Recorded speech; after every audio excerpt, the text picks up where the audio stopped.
Oh, Heather. Okay, you guys are on YouTube Live. Just don't say anything too incriminating.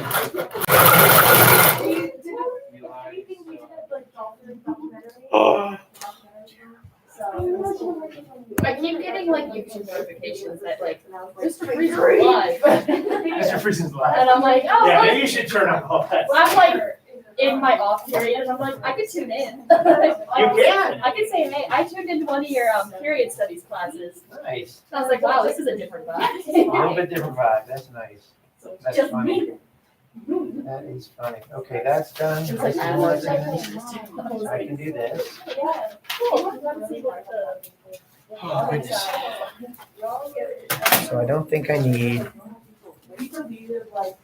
this or this. I don't. Okay. I'm not hurt.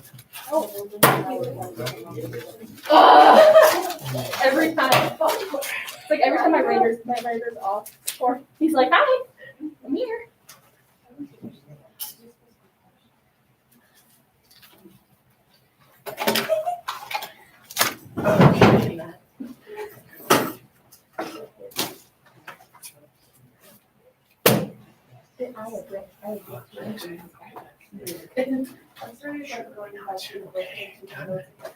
This book here. Perfect.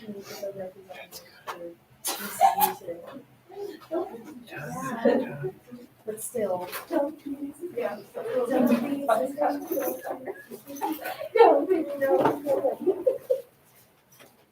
I saw like some audio that's like photoshopping my boss's eyes on our website. And it's like, you look like a toad. It was really funny. Yeah, but if your boss was like, But it's funny because as they were doing it, his boss was like walking around and he was like, Don't tell. oh, I would do that at my job. But I work at Roberts, so I don't get to do that. I've tried to apply for so many jobs and I don't even hear back and I'm like, wow. Hey, don't work at Roberts. That's Is this usually the small thing here? Yeah, Yeah. we're missing like two, maybe one person? We're not looking at anybody. No, we are. See one maybe? We were all like, no. So quick to just like, sit there. I remember I sat here because Emily was being difficult. I wanted to sit up front. And I was like, I'm too tall. Are you okay? And she said yes. And I don't think she's okay, but I appreciate her. You're very cute. She is, but I still feel bad. Like I can't help the size of my head. I'm that weird height where like some people say I'm tall and other people say I'm short. So I'm kind of just like, I'm sitting here, the tallest one in the kitchen at Roberts. And it's really funny because everyone else is like 5'3" to like 5'6". Good morning, everybody. I think we're just gonna watch RNN to start here. So. They're always like, can you reach that pizza box for me? And I'm like, yes, I can. Good morning, Columbine. I am Ethan, and I will be slinging you the pledge this morning. Please stand. oh, that was a reflection. Pledge allegiance to the flag of the United States of America and to the republic for which it stands, one nation, under God, indivisible, with liberty and justice for all. Teachers, will you now please tune in to the live RNN? Thank you. They always say that, and then they don't start playing it until like 7:50. True. So, True. Well, we'll see how it goes. I don't know. I'm gonna be optimistic. I'm gonna hope for the best. I know Hope for the best and prepare for the worst. That's my I feel mindset. like I read a lot of this stuff today. I like underline and occasionally will go down, but most of the time it's like underline these that are important, certain things that I think I like to do. Like find themes and stuff that I write down in the start. Meanwhile, I got both of my difference. Oh, it's a rough day. It's happy Monday. It's Monday. Oh yeah, SATs, guys. No need to remind us. I'm hyped. It's gonna be great. Yeah. The mindset. The mindset. Online. I'm Jack Helmick. And I'm Aiden Hernandez. We are representatives from RNN, and these are your announcements. We hope you had a great week at Columbine. We have a quick episode for you this morning. Have a great day. Georgia. Rebels. Just kidding. We need to remind everybody about the changes to our schedule this week. Seniors will be taking the SAT on Wednesday, so there's a remote learning day on that day for all students not taking the test. This week's schedule is Blue A, Blue B, Remote Wednesday, Silver A, and Silver B on Thursday and Friday. With being away from school so much, it's very important that you take steps to keep connected with our community. Remember, we have an awesome variety of clubs and activities here at CHS, which stands for Columbine High School. Check out the website for the full list of ways to get involved with your community. That's all we have for you today, Columbine. Have a great day, Rebels. For real this time.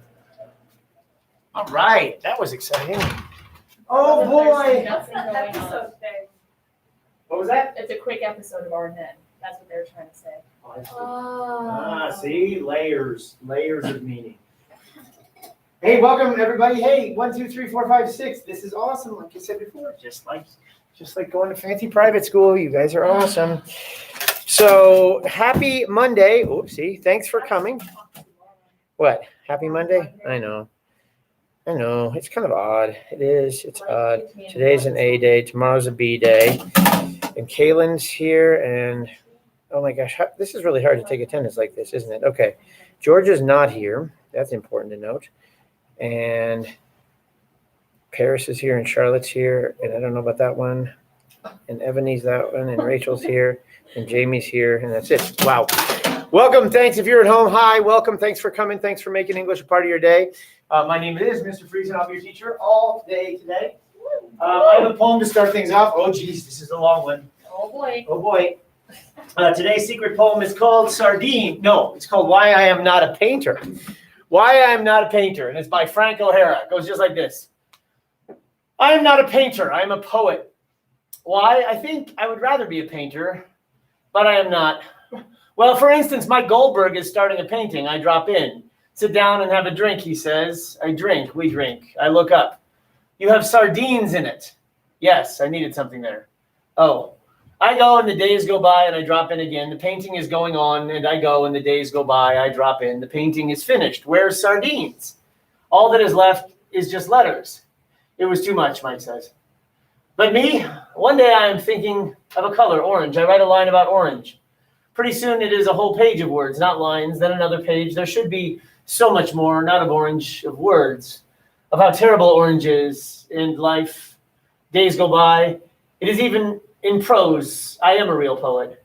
My poem is finished, and I haven't mentioned orange yet. It's 12 poems. I call it Oranges.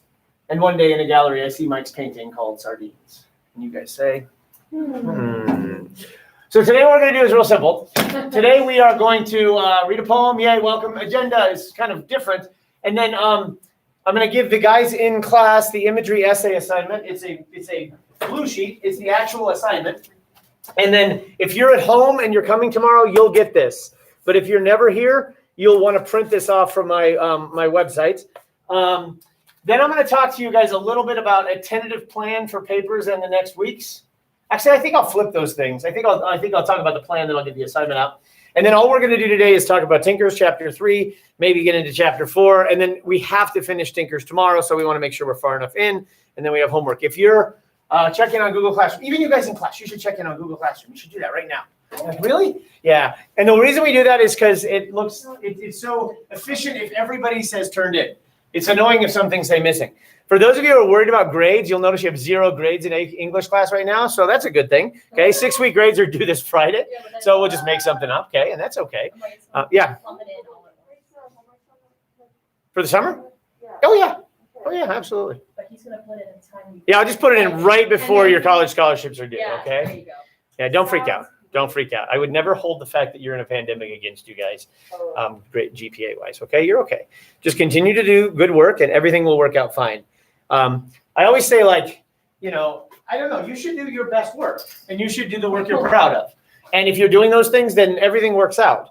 Because it's not like I always wonder, like people are like, oh, geez, if I would have known I had a B or a C, I would have done better. It's like, well, why didn't you just do better the first time around? Okay, so just do better all the time, and you're going to be just fine. Hi, question? We good? I would like to say that people think the world's going to be a lot worse, and that's a little bit of telling of how we are.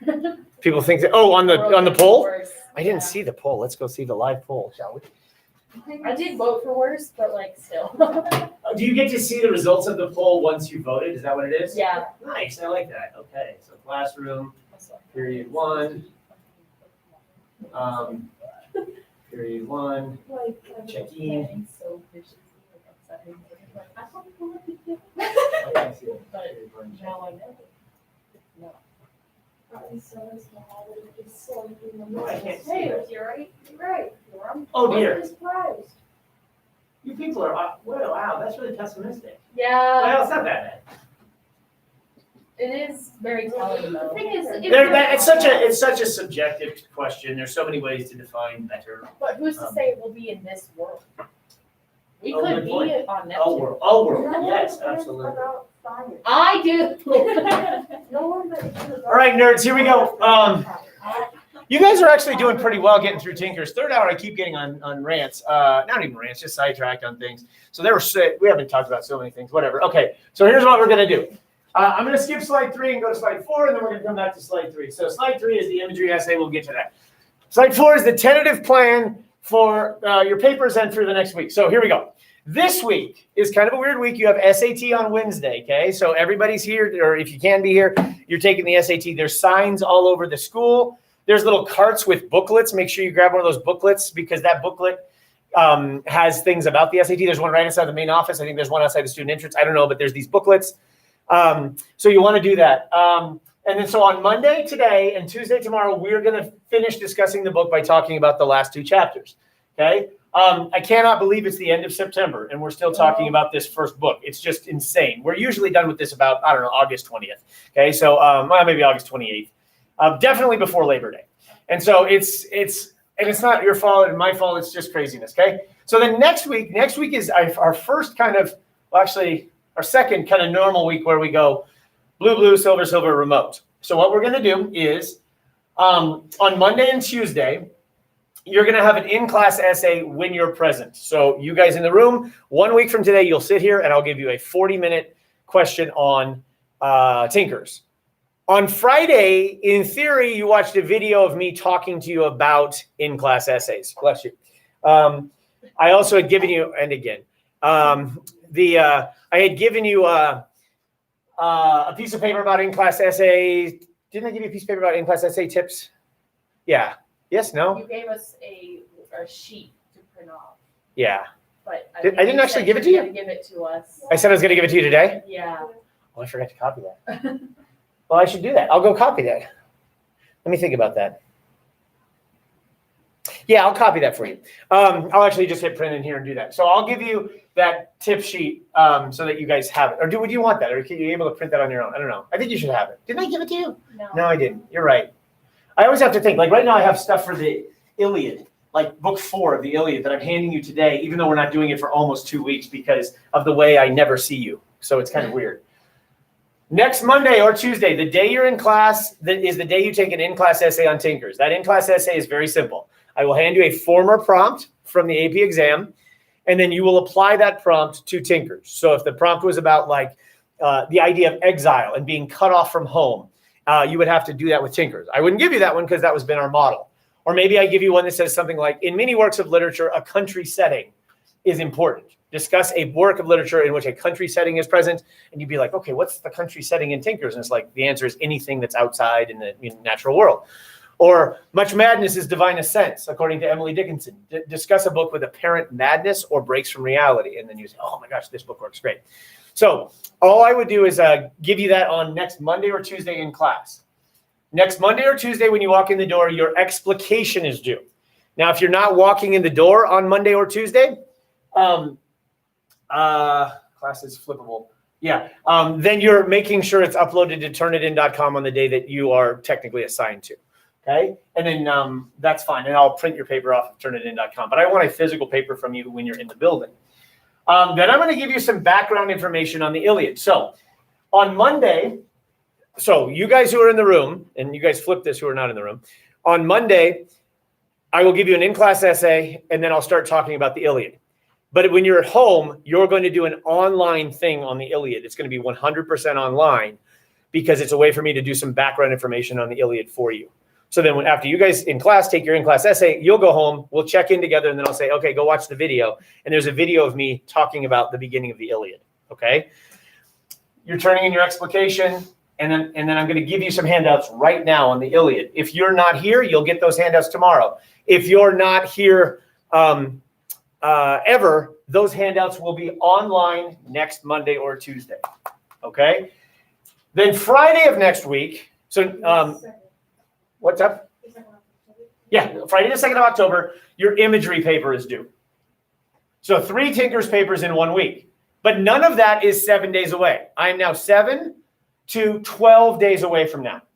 3 papers, 1 of which in class, 1 on Monday or Tuesday, 1 on Friday. So you've got to balance your time.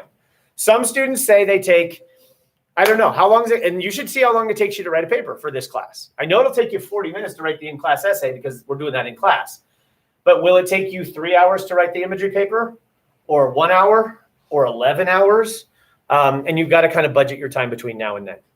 All right, so this is where you got to start thinking. And my class tends to go in these crazy waves where kind of, just reading a little book for a while, then, all these papers, you know? But I've tried to spread them out as much as possible. In theory, if you've worked on your imagery essay and your explication, man, is that good studying for the in-class essay because you've thought about the book and you remember scenes and stuff like that. So my advice to you is almost lie to yourself and get going on both the papers kind of together.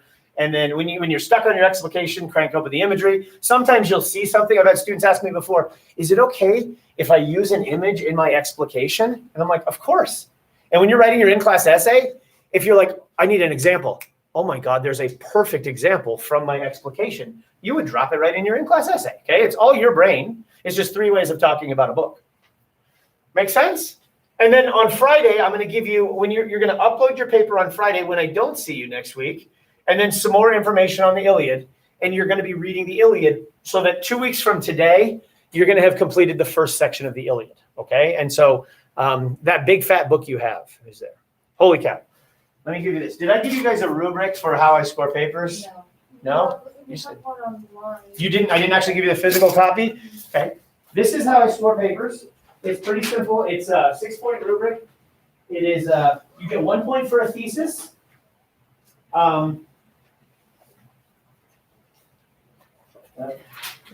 You bet. And the reason I'm handing you this is I actually gave these out to everybody else and I missed 1 class, so it must have been you guys. So here you go. So when you write a paper, you'll get a point for a thesis statement. You get up to 4 points for evidence and commentary, and then you get 1 point for sophistication. But I do sometimes do half points or 3/4 points or things like that. You want to live on the right side of the sheet. You want to try to get the 1 point for the thesis, 3 or 4 points for evidence and commentary, and then if the muse touches you, if the muse touches you, then you can get a point for sophistication. Okay, but this is how I score. So when you get your paper back, you'll see those things. Okay. Holy cow. I'm handing you a bunch of papers for the Iliad. You need to find a way to keep these in your Iliad part of your folder and brain because why am I giving this to you today? I'm giving this to you today. Why did I do this that I had to give it to you today? Oh, not for you. I have to think about this. I'm giving this to you today because the people that I have in the room tomorrow, which is you guys, hey, how are you? Like and subscribe.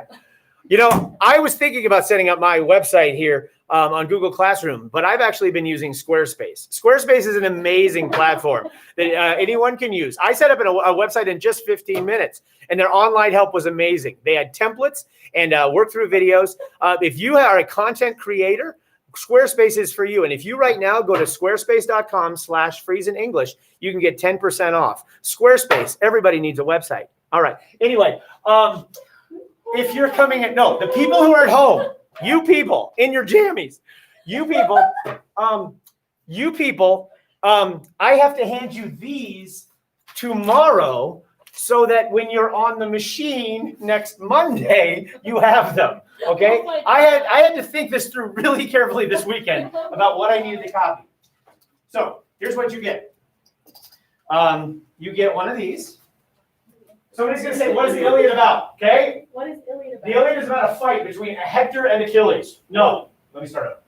The Iliad is a fight between Achilles and Agamemnon, and then so that Achilles won't fight in the war, so that his friend goes and fights for him, and then Hector kills his friend, so then Achilles kills Hector.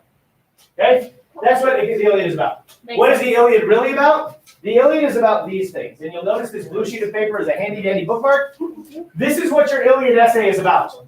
Your Iliad essay is about one of those words, because Iliad is about these themes, these whys. These are whys in Iliad. You know, the Iliad is about humanity. It's about terrible beauty. It's about power.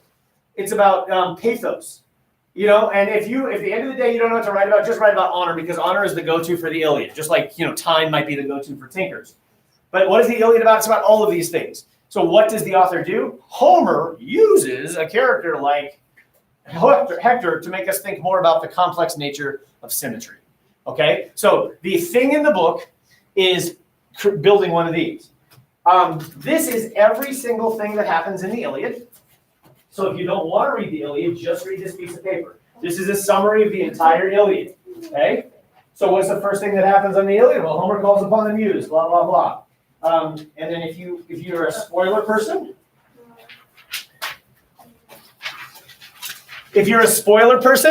on the back you can read exactly what happens in book 24. Book 24, the gods are outraged that Achilles continues to mistreat the body of Hector, blah, blah, blah. Okay? So this is what happens in the Iliad. If it has a black, and I'll explain this later, but if it has a black box around it, that is the essential books of the Iliad. And we are going to do a condensed read of the Iliad because we don't have time to read the Iliad. Okay? We're going to read a good deal of the Iliad, but we're definitely going to read the parts that matter. So what you're going to do is, I'm going to say, everybody, you guys need to read books 1 through 5 for 10.5 or 10.6. And you're going to look in your book and you're going to be like, oh my God, that's, let's see. 1 through 5 is probably, I don't know, it's like 140 pages of the Iliad. Okay? And you're going to be like, oh no. So what you're going to do is you're going to read this little summary. And then you're like, oh, that's exactly what happens. And then you're going to read it and it's going to make sense because you haven't tried to figure out the what. We're removing the what from the equation. All we're focusing on is how and why. Okay? Then I'm going to give you this. This is a list of the cast of characters. Okay? How many characters are in Tinkers? George? And Howard? Kathleen, maybe? If we tried to, could we name 10, 20 characters? And the answer is maybe, and in your in-class essay, it would really be nice if you mentioned more than just those 4. Here are,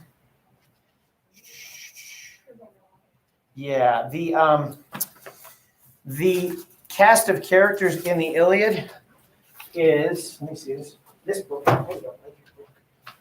Well, your book has these rough cut pages, it's hard to flip.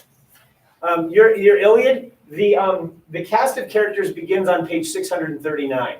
So here they are. There's Abantes, oh, these are actually people, and this is Abar Barea. Yeah, Abar Barea. She's a nymph who bore 2 Trojans. And then there's Abba, son of a Trojan, and then there's Abi, a northern tribe, and then we have Alvarius, who's a Trojan killed, blah, blah, blah. So this is the characters in the Iliad, okay? So let's do this. These are all still starting with the letter A. Lovely. These are all still starting with the letter A. Okay? We're still on A's. Oh, no, here's the B. Okay, so this is the number of characters in the Iliad. Fabulous. Okay? So I'm giving you this. Where's the little paper I had? Here it is. This is the characters you're most interested in. Okay? A very small list.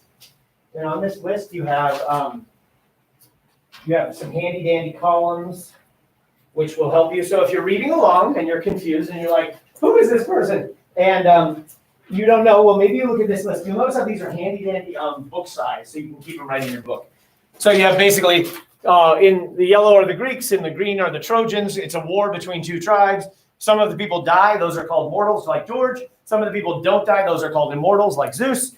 And then if they're on the left side in the yellow, they're fighting on the side because it's a polytheistic religion, and we believe that gods fight on different sides as opposed to, some people who believe there's a single god who fights on different sides for different reasons.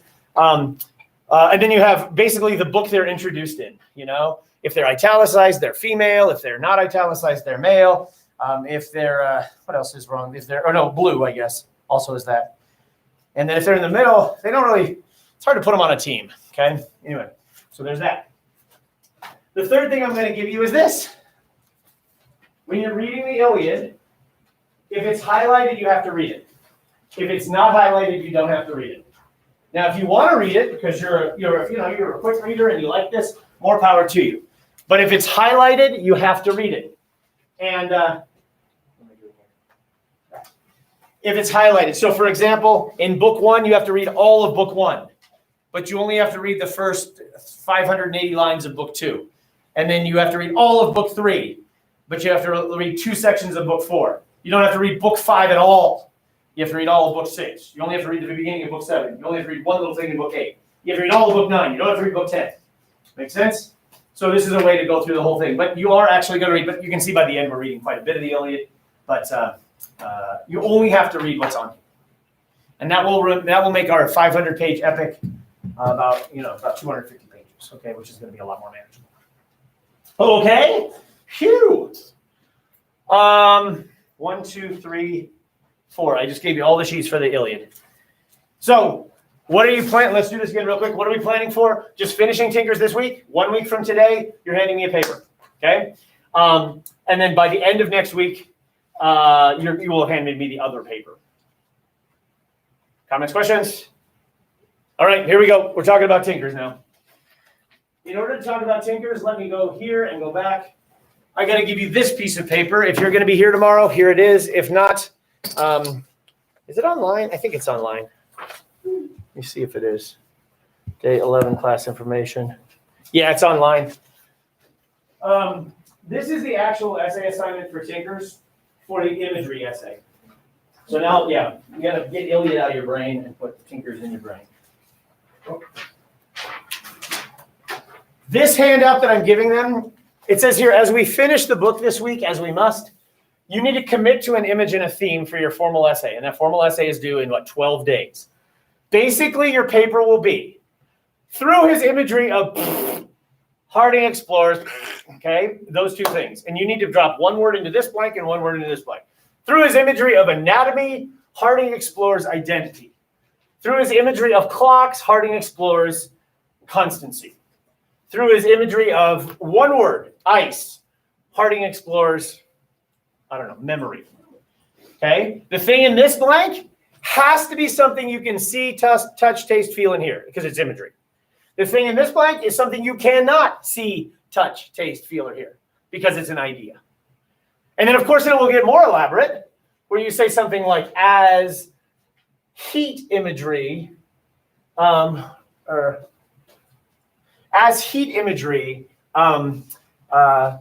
amplifies and reduces, Harding explores that while memory feels contained and can often determine identity, ultimately such memories, blah, blah, blah, blah, blah. See how it gets complicated? So, but at the root of this is a very, very simple thing. Should you know this by now? No. Should you have a sense of maybe where you're steering a little bit? Maybe. By the end of tomorrow, hopefully you'll be a little clearer. But then at some point you just commit.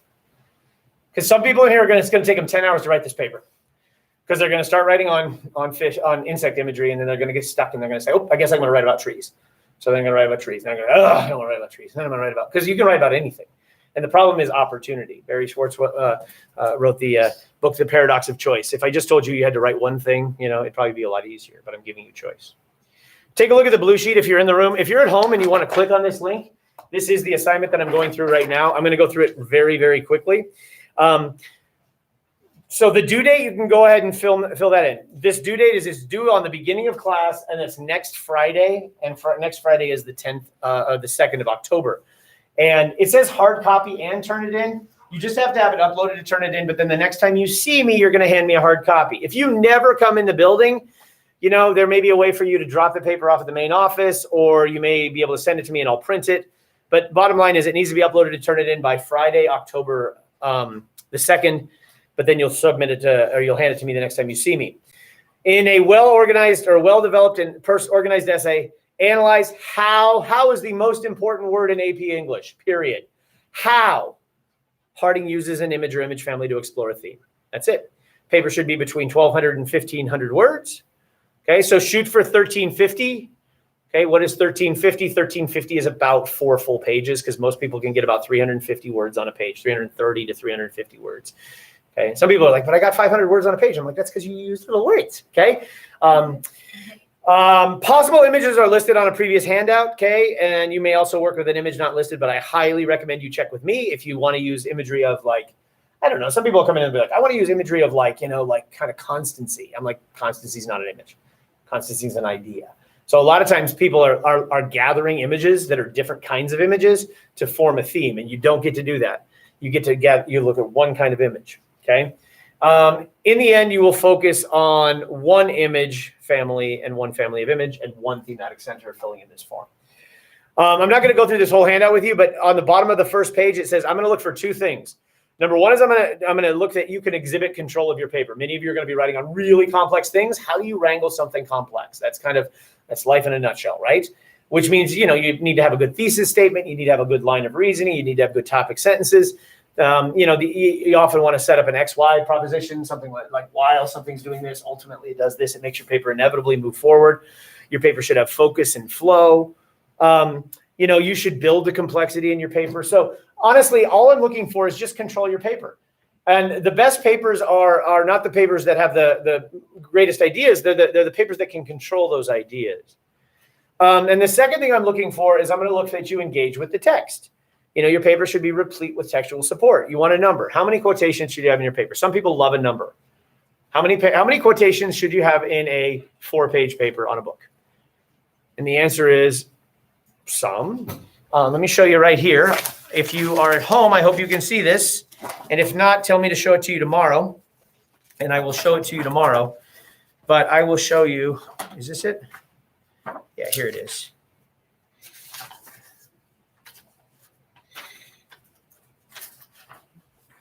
Here's a paper on Tinkers. Let me turn this off real quick. And I'm just going to show you, you tell me what you think about this paper. So if I do this, can you see this? There you go. Oh, you know what? It's this. I should close this one. Okay.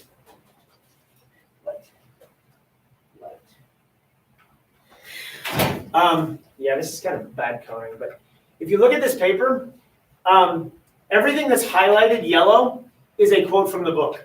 So on the first page of this paper, you can see that this kid has quoted twice from the book. By the time we get to the second page of the paper, this student is quoting, let's see, some up there and some there and some there. You see how the quotes are kind of sprinkled in a little bit, you know? And then you get to this paper, first half of this page. You see there's a little bit of a problem there perhaps because we're not engaging with the text. And I know the kid is saying valuable things, but it's like, but you wrap up the entire paragraph here, whatever the kid is saying about the nature of perception and imagery of doors. But we're moving away from the book. And although there's ideas here, you know, and then the next paragraph starts and it's setting something else up, but there's a lot of setup there. And it's no problem doing that. But you've got to be careful when you're staying away from the text. And then we've got, you know, text, you know, and there's not a single bit of text on the last page. So, you know, here's a, you know, the last page and a half of the piece, we have 1, 2, 3, 4 pieces, 4 quotes from the text in a page and a half of writing. And I would argue that that's a little thin because what are we trying to do? We're trying to show that you have, you really found the imagery and engaged with the text in many ways. So you want a number? I'll give you a rough number. I would think that when you were a freshman at Columbine High School and they did paragraph and essays with you, they wanted that good old 5-paragraph essay. Throw away your intro, you throw away your conclusion. Each one of those body paragraphs needed 3 quotes. If you're not doing at least 9 quotes, you're not even remotely in the ballpark, you know? But if you're doing more than that, now more is not always better, but sometimes you're finding quotes from different pages that resonate together. You're breaking quotes down and finding parallels somewhere else. So you want to number at least 9. Okay. But more than that is going to be probably better, but more isn't just better. At some point, your chocolate chip pancake becomes a chocolate pancake. And I'm like, that's just too much. But it does show that you know the text. Second to last paragraph on this handout is what you have to do. The second to last paragraph on the front page of the handout says, to this end, you need to excavate the text. This is a new term for you. Excavate the text, mining imagery and collecting it. Have you been collecting it? Have you been digging into the text and finding those images? You guys are a little archaeologists, right? You're finding insects and you're finding trees and you're finding ice and you're finding ships, okay? So what you're going to do is ultimately excavate from the text and pull those images out. If you guys can skip to the second page of the handout. On the second page of the handout, it talks about one specific requirement for this paper is you must use a minimum of 3 oxymorons in this paper. And I'm going to talk about that today and tomorrow a decent amount. You know, an oxymoron is 2 words together that don't belong together. They are purposely contrasting, but they create some sort of harmony. So the word bittersweet is an oxymoron. Okay. The idea of mercy killing, that's an oxymoron. Okay. And so in this book, we've talked a little bit before about how this book has the idea of constant change. That's an oxymoron. So in general, what you do with a oxymoron is you combine an adjective with a noun or an adverb with a verb, and those 2 words together become oxymoronical. Anyway, excavating the paper. Before you write, it says, as stated earlier, you'll need to excavate for the essay. I'm on the second page of the handout about the second bold section. It'll say, collect all the textual evidence, images you can find. This is typed or handwritten, and ultimately you need to find a number. So here's how math works. If you are going to write one essay, and that one essay has, let's just say 3 body paragraphs, okay? It might have 4, it might have 5, okay? And we're going to say we want a minimum of 3 moments of text for each paragraph, because those are sturdy paragraphs. So you're going to have 9 minimum. But maybe you write a 4-paragraph essay, and maybe one of your paragraphs has 4 quotes, and one has 3, and one has 5. So then this person has 12 or whatever. If you're going to have 12, and then maybe this kid also sticks a quotation in to the intro as kind of a hook thing for me, and maybe throws one in at the conclusion to resonate with that, So then you have 14 or something like that. I don't know. Maybe so let's just pick a number. Let's say 13 quotes in your paper. 13 moments of the text. How long is this book? 180 pages? 190 pages? That's a quote every 10 or so pages. Whoop-de-doo. In order to find 13 really good quotes, how many choices do you need to have? Because there are 2 ways to sculpt a horse. Sculpting a horse, number 1, is to sculpt the horse out of clay. And you say, okay, I need 13 hunks of clay to make this horse. So here's clunk 1, boom. And then on page 43, there's an insect image, boom. And then boom and boom and boom. And you ultimately add enough to make your horse. That's one way to write a paper. Another way to write a paper is to say, here are 50 images of trees from the book. And here's a hunk of marble. And then I'm going to take away the 37 of them that aren't the horse. Does that make sense? So I think you should conceive of imagery in this book as a hunk of marble. You're going to get all of these images of ice, and you're going to be like, what do I do with them? Well, that's what the excavating is. You have them all laid out in front of you, and you're like, well, these ones are dumb, but look at that one. That one kind of looks like it's that one and that one. Oh my gosh, and this one's a flip. Okay, those would be a good paragraph, and those are dumb. And I think you should throw away a bunch of them. So if you find 9 insect images and you try to build a paper around those 9, I think it's fairly limiting. But if you can find 50 insect images and find the 9 best ones, that's the way to go. So you have to excavate for this paper. You have to attach your excavation to the paper, which means either handwritten or typed up. Some people make like Google charts or whatever, where they're like, putting on this page was this image and I thought this about it. And you have to attach that. The good news is if you do thorough excavation, I'll raise your paper score 1 point from the otherwise appropriate score. So if you get a 5 on the paper, now you got a 6. Okay? If you get a 2 on the paper, now you get a 3. Does this make sense in class? All right. So, and that's the hard work. That's part of the hard work of the imagery paper, which is why I don't have it due until next Friday. But if you spend some time doing that this week, man, how well prepared would you be for your in-class essay, you know? And then the rest of this handout, I'm not going to go through. I'm just going to tell you the highlights. It talks about how to write an intro. You guys have been writing intros for 12 years. This just talks a little bit about the idea of using a lead to build into a thesis. I like the thesis is the last sentence of the introductory paragraph. Then it talks a little bit about what to do with body paragraphs and how important perhaps topic sentences are. And then the last thing, it talks about conclusions. How should you conclude a paper? Ultimately, you know, how should you wrap up and create kind of this bringing together at the end? And then I give you all these little directions about formatting and talking about like margins and all this. I do require a title page and I do require a works cited page, but you're all citing from the same book. And actually you're already going to cite for that on the bottom of your explication as well.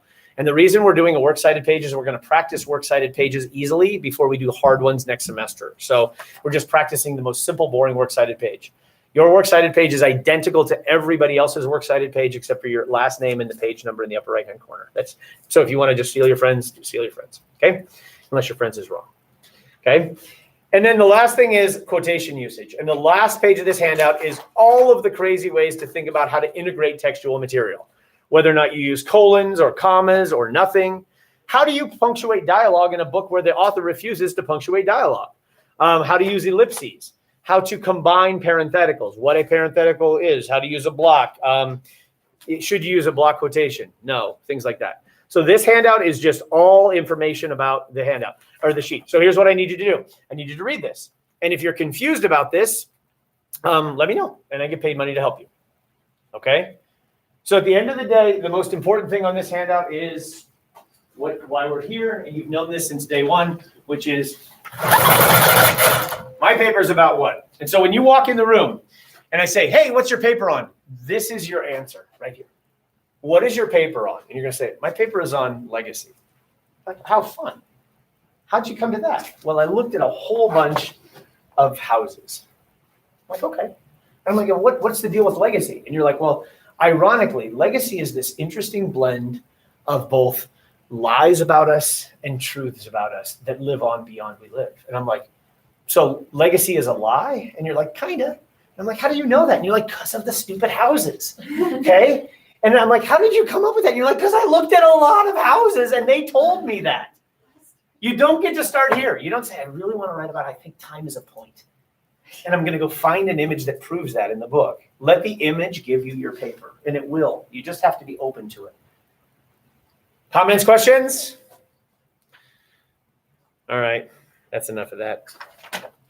All right, so then what do? I click on this, and I click on this, and I click on this. Tinkers. Okay, so all we're going to do now is we're just going to talk about tinkers, and we have until 9 to do that. Yeah, and so at 9 we'll not talk about tinkers chapter 3 anymore. We'll probably move into chapter 4 too. So if you would take out anything you need to have success on tinkers, I'm going to try to kind of use the people in the room. If you're at home, great. If you want to say something in the Google chat or whatever, or in the Google Classroom chat, I'm not looking at the group me right now, but you could certainly say it in the chat, and I can certainly bring your questions out. So we're going to talk about chapter 3, and I'm going to try to let you guys, I don't know, in the class, do some of the work, actually. So if you guys could go to chapter 3, and in your book, I don't know how you organize your brain, to try to keep track of a big book. When we get to the Iliad, I'll talk to you about ways to break the Iliad down, because you have to be able to find the things. And so what I do when I read a book is I try to compartmentalize the book. In chapter 3, one way I can compartmentalize chapter 3 is I can remember that in chapter 3 there are 13 little vignettes. Okay, and so the 13 vignettes which you have on the section sheet kind of help. And I'd like to talk about some ones that you guys in the room want to talk about as much as what I want to talk about. So I'm going to give you guys a couple minutes to it's been a little bit of time maybe to take a look at chapter 3 only. We'll live in the world of chapter 3. And then we'll kind of bounce around, but we'll make sure we get what you want to talk about. So take a minute or two and kind of review chapter 3.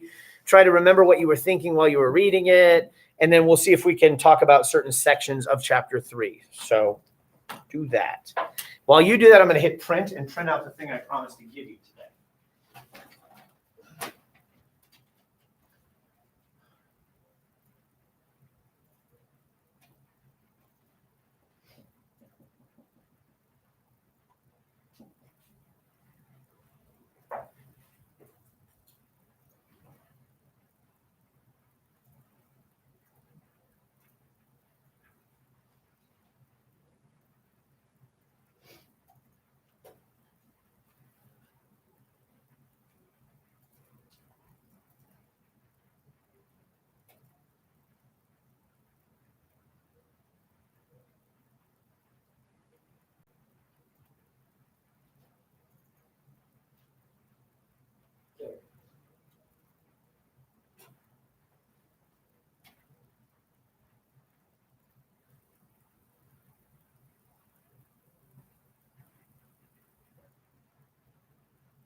So I'm printing out the in-class essay guide for you guys. If you're at home, I'm printing it out for you if you haven't printed it out. Print. Classwork.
I'm going to show you guys this too.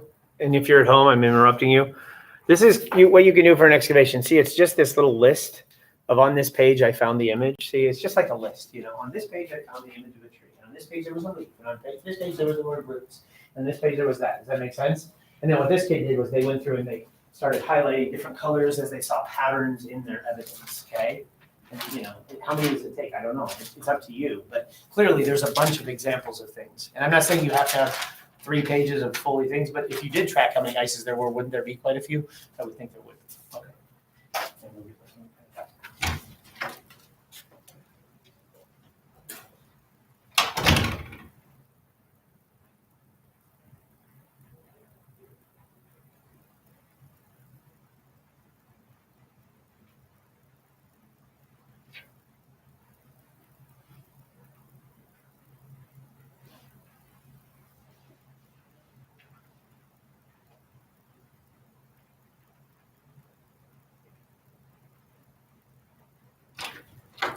All right. Here's that in-class essay sheet that I had online. You guys watch that video on Friday? I walked you through it. So.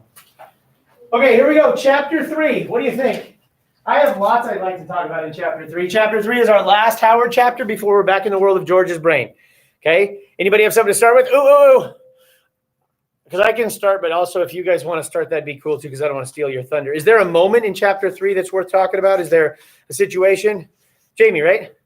Nice. I think the third vignette was The third vignette? yeah, I annotated the crap out of that one. You annotated the crap out of the third vignette. That would be on page 139 in your hymnal.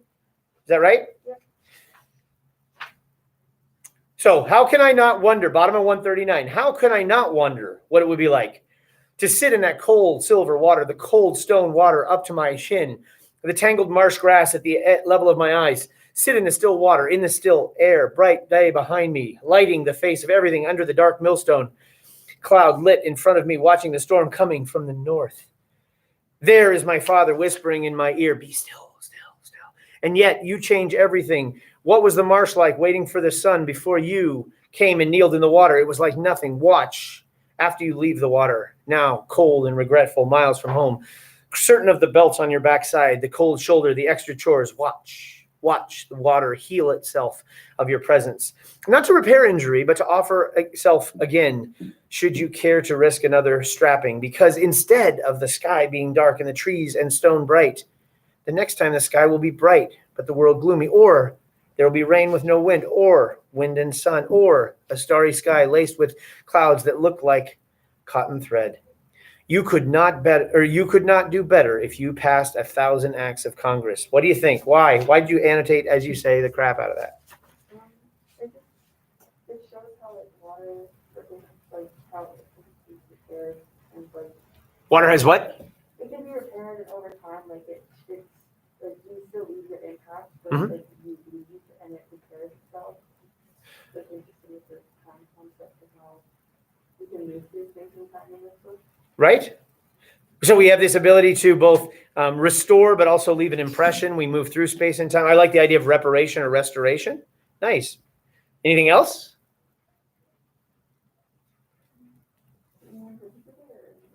I'm sorry? From you in particular. From anybody. You in particular or anybody? It's hard to hear. I'm so sorry.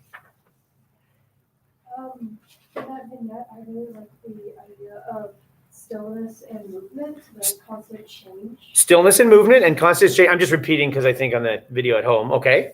And where did you see? Obviously, the father's voice echoing the. Still. Right. And then how it still moves after that, and then it's talking about all this movement in like storms. Right. And gloomy, and then wind and sun, and there's just a lot of happening. Right. A lot of happening. So yeah, absolutely. This idea of this sameness to change and interrelation, and whether or not that's brought in with water or with celestial objects or whatever, and also the kind of the idea of who we are within this. On page, there's this wonder that's set up early in this chapter, which is going to be actualized later in the chapter when he goes to Tag Pond, because he's contemplating this phenomenon early in the book, but it becomes kind of actualized by the end of chapter 3. Nice. So good. I like the idea of restoration, reparation, leaving a mark, moving through time, the idea of that movement between movement and stillness, or sameness and change. And then, of course, you have this strange end about you could not do better if you passed 1,000 acts of Congress. Perhaps that's an idea about, the mankind's effect on the world, or perhaps our naive or ignorant belief that we can absolutely affect the world around us. And then you have the really strange piece on 140, which is, I believe, does anybody guess what that is on the bottom of 140? Anybody want to guess? Oh, sermon. Oh, Senator, drop your trousers, blah, blah, blah. We have another one of those on page 150. What scurrilous babbler, your barren winds. I believe those are the sermons that his father is offering to the congregation who are saying that he's kind of losing it, where he's blending kind of his his liturgical ideas with political ideas. But I think he does sermonize a couple of times. Thanks, Jamie. Is there another section? Maybe we'll take. Oh no, you go, and then I'll go after you. Go ahead. On the bottom of 155, that whole he's the Indian. Okay, bottom of 155. This is the 11th vignette, and this is when he has gone to Tag Pond, and he is now sitting in Tag Pond with his head kind of halfway down his face, and he is now inside. Maybe one of those borealis sections when he's kind of those borealis sections where he's part of skin of water and light and earth, but he's actually in a pond. Literally, he's sitting in a pond in this moment. Okay, so bottom of 155. It's actually a four-page vignette. What parts jumped out at you? Because we should always start with text. The entire just the fish jumping out of the throat part. It just seemed like so. It was confusing, and I had to read it like two or three times to understand what's going on. But it kind of was saying like, the way I thought about it was the fish was kind of like him coming to reality, because once the fish like jumps out of the throat, he realizes it was just his face that he was staring at. Right? So it's like he's losing his sense of self, and the fish kind of is the real life within the water Okay. that brings him back to, oh, this is my life.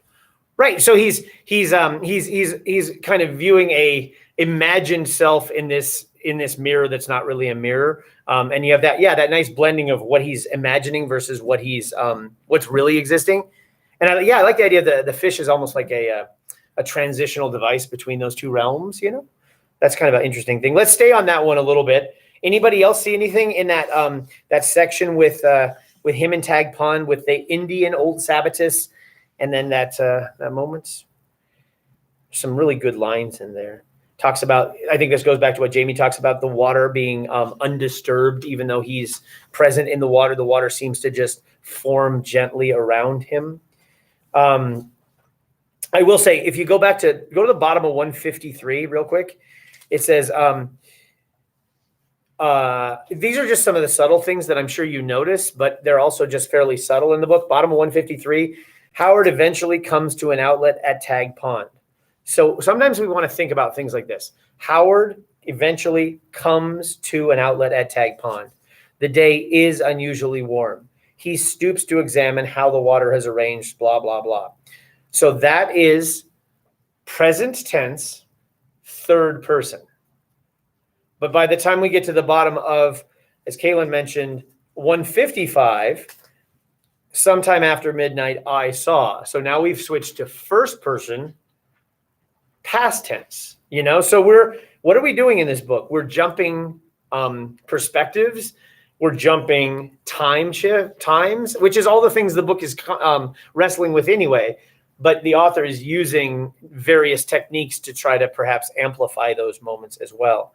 So it's kind of a nice, I think it's kind of subtle how he chooses to do that. All right, I've got one. If you guys, I'm going to do a short one. If you guys could go to just a couple of pages earlier, it's on page 151 at the bottom. This is his journey to Tag Pond. So this is sort of where it realizes itself on 155. But on 151 at the bottom, it's talking about him heading towards Tag Pond. It's an incredibly it's a very sensory experience for him. I'm going to let the words speak a little bit for themselves. Bottom of 151. Spring rain made temporary ponds of the deep ruts along the abandoned tote roads. So I love that. Just look the nature of that. Look at all the adjectives, you know.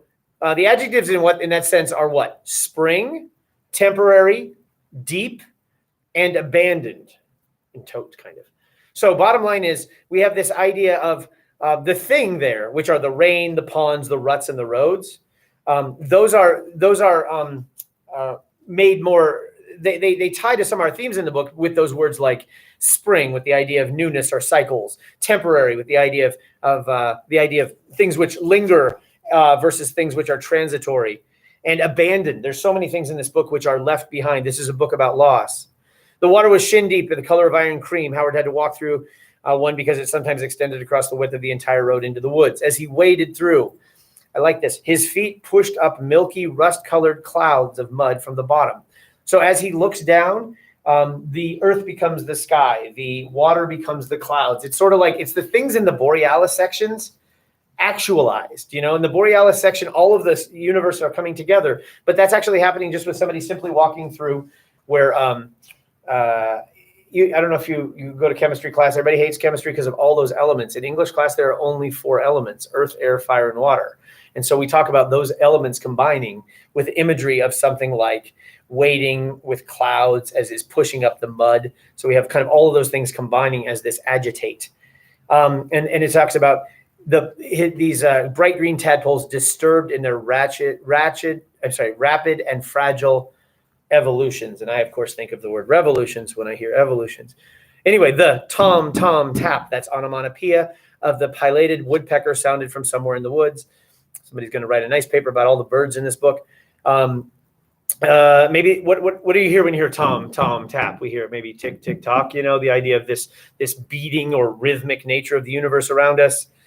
He thought of leaving the road and finally decided not to, and then grass covered the raised spine. We had that raised spine on page 34 when Howard went as an older person to the haggard country women. Blah, blah, skip the page. On page 142, as he goes out, he's going to walk in this crazy section. I want you to we're going to do a little scavenger hunt. We're only going to look for imagery of water and imagery of like plants and trees, okay? Top of page 142. He's walking and his the road has now submerged in metallic water. Top of 152, I should have said. Howard walked along this narrow path. The road originally had been more or less straight, but once abandoned, the woods had shifted it over the years. I'm going to make the crooked path straight, his father, the sermonizer, said on page 140. Anyway, the woods had shifted over the years, canting lengths of it to the left or right, skewing and encircling it above. So the straight path made crooked. The straight path made round. So that walking down it was like walking through a tunnel. I really think that's metaphorical for the nature of time. I really do. The idea that we think time in our journey through life is this straight path, but perhaps sometimes time cants left or right. Sometimes it skews. Sometimes it encircles.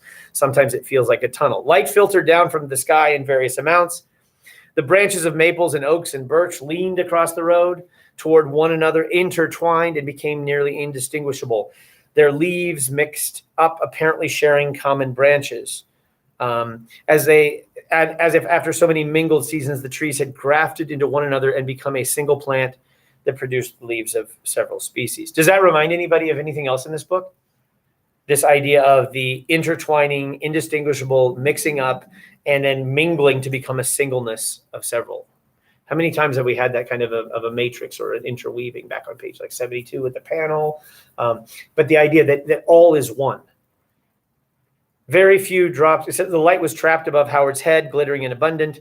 Very few drops made their way through the tangle onto the grass. Howard twice passed places where the light gushed down and pooled on the ground. Once where a giant blighted oak tree stood, and then farther on where lightning had split a huge spruce. I really believe we're being set up here for an intense moment because we have the water. Did you guys see words that have to do with water? Like what? Water and drops and gushed and pooled. And then did you see words that have to do with nature? Of course, we have trees and leaves and branches. But the words, those are the imagery, but the powerful words are not necessarily those words. They're the words next to those words, right? Like intermingled and single and, blighted and things like that. I'm doing too much talking. I'm going to read one passage here. And when I read this passage, I can't believe you're not thinking of another part of the book. But I'm going to have you turn to a smart kid next to you and talk about this passage. I think this is one of the more powerful passages in the book. This is the passage, in my opinion. This is the kaleidoscope passage. And I think a kaleidoscope is super important. What is a kaleidoscope? It is a narrow tube through which you look at light and you create a picture by spinning. And what we have in the broken shards of glass are refracted and reflected back to your eye to create patterns out of chaos. Remember the mosaic passage early in the book? The shifting mosaic. I think this is happening to Howard now George's revelation back on page, what it was, like 62, 64, I think. Let me see. 74 for you guys. Page 74 is the mosaic passage. Howard was contemplating this. George was contemplating this from the deathbed. Howard is, I think, living in it as he walks through the forest on page 152. All right, I'm gonna read this, and then you turn to the smart kid next to you and talk about what you notice. Bottom of 152. What looked like the end of the road was, in fact, merely a shift to the left or right, or a dip or a gradual rise. And the way the clouds moved, mostly invisible above the canopy of trees, now revealing the full light of the sun, now obscuring it, now diffusing it, reflecting it. And the way it sparkled and trickled and gushed and flooded and spun. And the way the wind dispersed it, even more among the flickering leaves and twitching grass, all combined to make Howard feel as if he were walking through a kaleidoscope.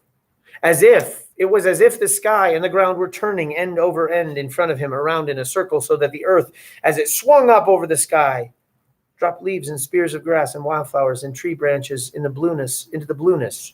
And as it rolled back down toward its proper place in turn, received precipitation of clouds and light and wind and sun from the sky. Sky and earth were now where they belonged, now side by side, now inverted, and now righted again in one seamless, silent spinning. Heedless animals picked their way through the turning thicket. Birds and dragonflies dropped onto twigs and took off again for skies. Foxes padded over clouds and stepped back onto the forest floor without pause. Thousands of tadpole tails flickered down from the watery ceiling and then sank back to their muddy nests. The light, too, shattered like a vast plate and rejoined itself, splintered again, shard and chips glowing glass, backlit wisps of it, turning hushed and peaceful exchange and saturating everything. Howard saw so that all things themselves finally seemed to dissolve away, and their shapes be held by nothing more than the quills of colored light. That's really thick. Talk to the smart kid next to you about that passage. Maybe that's a good one to explicate. I don't know. What do you think? What do you think? What do you see? This kind of the bigger catch is time. There's sun and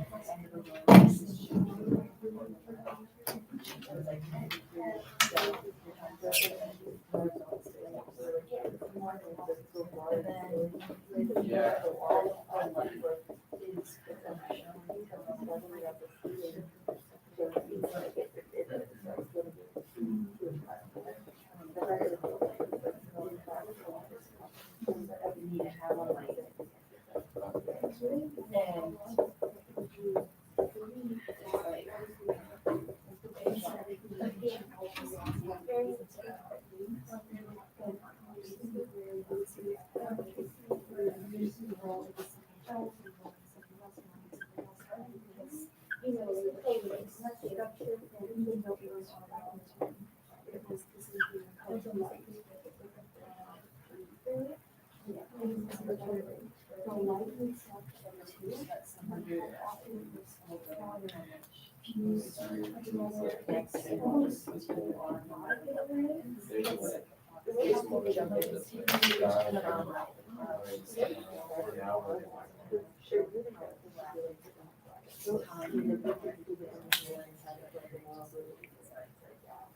yeah, and the lighting is just kind of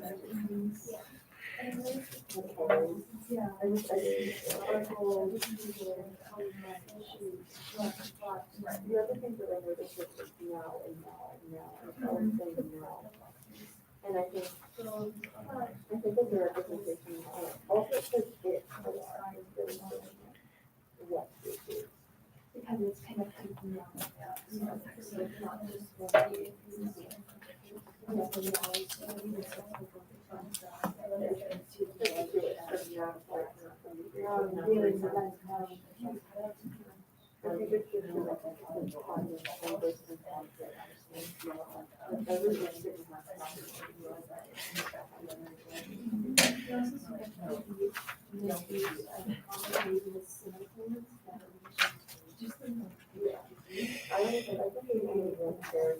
About 30 more seconds.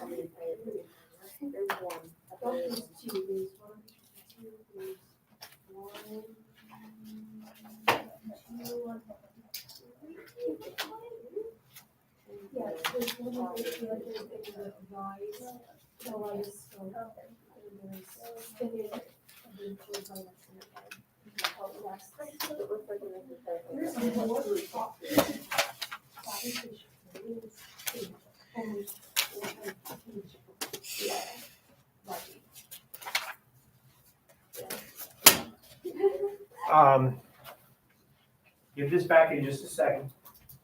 Sorry at home you can't see this, but this is what you do for 1 week from today.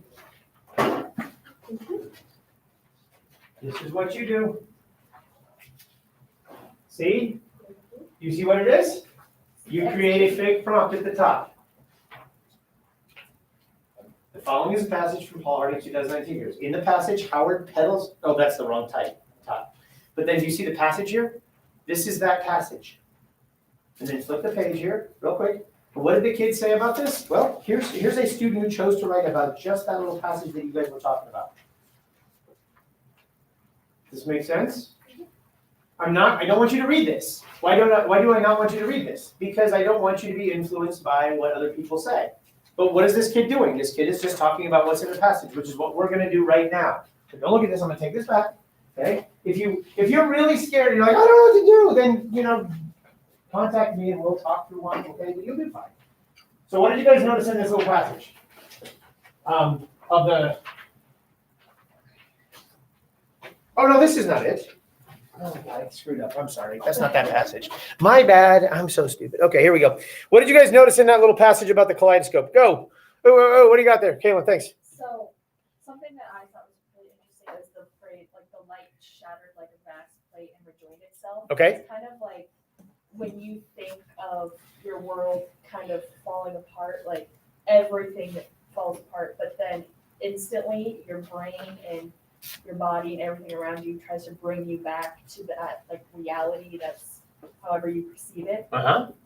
So it's like a conflict almost of your brain being like, but there's other things that it immediately brings itself back. So that and the shattering being like almost requirement for that, right? We have to have something broken in order for us to have this. Okay. What else? Oh, thanks, Paris. I thought it was kind of interesting that like everything is sort of like crazy and like melding together and stuff. Right. But at the same time, there's the line that goes, "Sky and earth we're now where they belong." Right. So they were like you sort of think of like sky on top, but they aren't like that.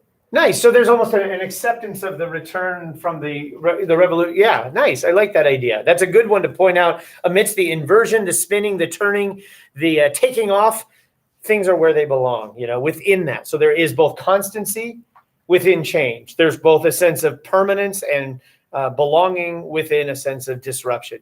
And that's those oxymorons. Your paper has to have 3 oxymorons. All you have to do is take 2 things that are apart in this book and smash them together, Yeah. So with that, you state your own. Yeah, your own oxymoron. Oh, okay. So, and that's what's going to be make your analysis of this line powerful. Like Paris might say, like in his paper might be on cosmic imagery, right? And so he says, in the moment where Harding introduces the sky and earth, both flipping and now being, where they belong, he talks about the inherent nature of of inverted normalcy. Does that make sense? And so like the idea that because it's normal, even though it has an inverted quality to it. And I've created an oxymoron with the phrase inverted normalcy, because normalcy is not inverted, and inverted is not normal. Does that make sense a little bit? And that's what's going to make your paper sophisticated, is you start putting things together that shouldn't be together. We don't want to say the scarlet letter means adultery. Okay. We know that. We want to start looking at the tensions within these things. Okay. Did you guys read the scarlet letter? No. Oh, geez. What? The Great Gatsby. The green light is dreams. Okay. Go ahead. What else? What else? Yeah. Thanks, Jamie. I noticed that it says now twice on 152, and then 3 times on 153. And I think that Now. Yeah, and it's very repetitive. Mm-hmm. So I feel like that that's like another sign of that time throughout the book where it Tick. where it like shows that every instant is happening all at once and individually at the same time. Very nice. Very nice. Now. I see 4 of them just from jumping out there. Very nice. I like that. The instancy of now, and the idea that the infinity of time is made up of a series of nows, Sweet. What else? What else did we notice in this little section? Oh, it could be a word, a phrase, anything that jumps out. Do you guys see how I feel like this is tied to page 74 with the mosaic quite a bit, Yeah, Kim, thanks. With the time idea, when it says at the very beginning, when it said what looked like the end of the road was just a shift left or right. Right. Kind of shows like you think you're done, but then your time just gets put into something else and it just moves on without you. Okay. I like that. And so a small shift in perspective or understanding, you think this, but it's merely something else, our own ability to understand what's going on. Good. What else? Anything else? Overwhelming little section. Quite a bit. Okay, what else do we notice about chapter 3? I have 2 other things I really want to talk about, but I want to see if you guys have any other moments in chapter 3. Remember at the beginning I said take a look at different things? Does anybody have any moments in chapter 3 that jumped out at you? Okay, I'll do this. Go to page 150 at the bottom.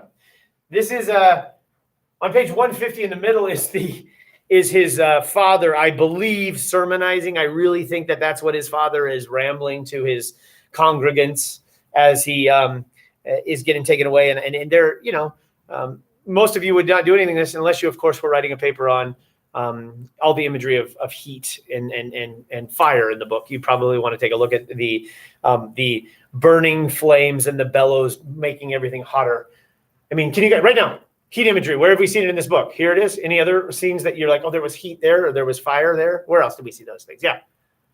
Not really heat exactly, but whenever they would say hell, because you used to know that with fire, that's literally entirely throughout this entire passage. Yep, absolutely. What other parts of the book have that kind of heat brought up? Just trying to remember the book. Yeah. The button house. The button house burned down. Anything else in the book? Show me this. This is what you're going to do in your in-class essay, right? You're going to remember these moments that resonate. Yes.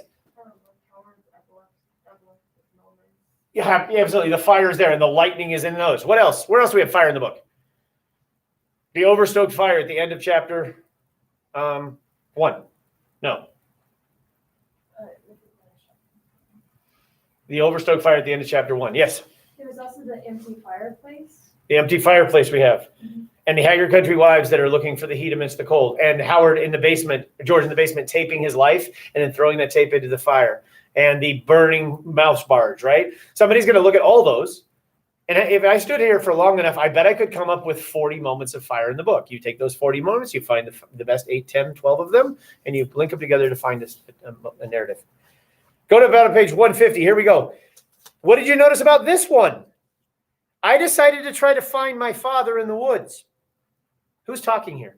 Howard, right? Because his father has gone. Literally, we remember this, right? Literally, Howard's mother, who is unnamed, George's grandmother, had Howard's father, who is unnamed, taken away by those 4 men in the 4 black coats, okay? Because he'd become unhitched from the world. So then I tried to find my father in the woods. That's Howard speaking, correct? Except for where are we? Don't forget, we're inside George's mind, right? Could you argue that George is trying to find his father in the woods in this book? So which guy is which?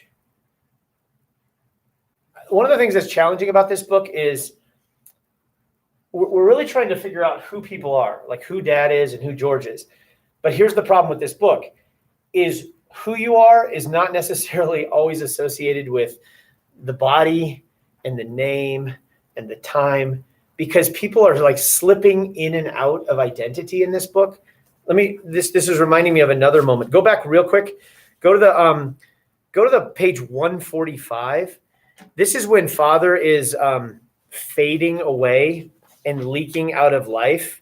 And this is about when Mother is going to have these men take his father away. And if you, right before this happens, it's on 145, and it's talking about him falling away from them. It's on the top of 145, talking about him sort of inhabiting 2 worlds. This is Howard's absent father falling away. First new paragraph on 145. Another time I found him fumbling for an apple in the barrel we kept in the basement. So I love this apple story because we've already had these references to Eden and to Adam and the first man. And so this is Howard's unknown father fumbling for an apple. What do we sometimes associate apples with? Apples are from the tree of knowledge, perhaps. But anyway, I could just make out Dad in the gloom. Each time he tried to grab a piece of fruit, it eluded him. Or I might say, he eluded it, as his grasp was no stronger than a draft of air threading through a crack of window. He succeeded once, after appearing to concentrate for a moment, in upsetting an apple from its place at the top of the pile. But it merely tumbled down along the backs of the other apples, and it came to rest against the mouth of the barrel. It seemed to me, even if I could pick up an apple with my failing hands, how could I bite it with my dissipating teeth, digest it with my ethereal gut? What just happened? We switched characters. In the middle of a sentence, the narrator shifted from Howard to Howard's father. And then it says, I realized this thought was not my own, but my father's. and his ideas were leaking out of his former self.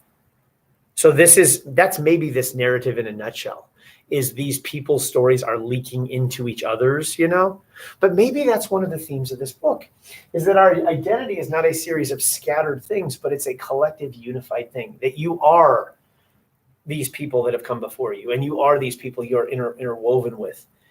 And, our stories ultimately live on in the stories of our children. And so we do live on, and we become their thoughts, and they become part of us, so maybe this idea of identity and is legacy as we're brought together. So anyway, that moment kind of reminded me of that moment where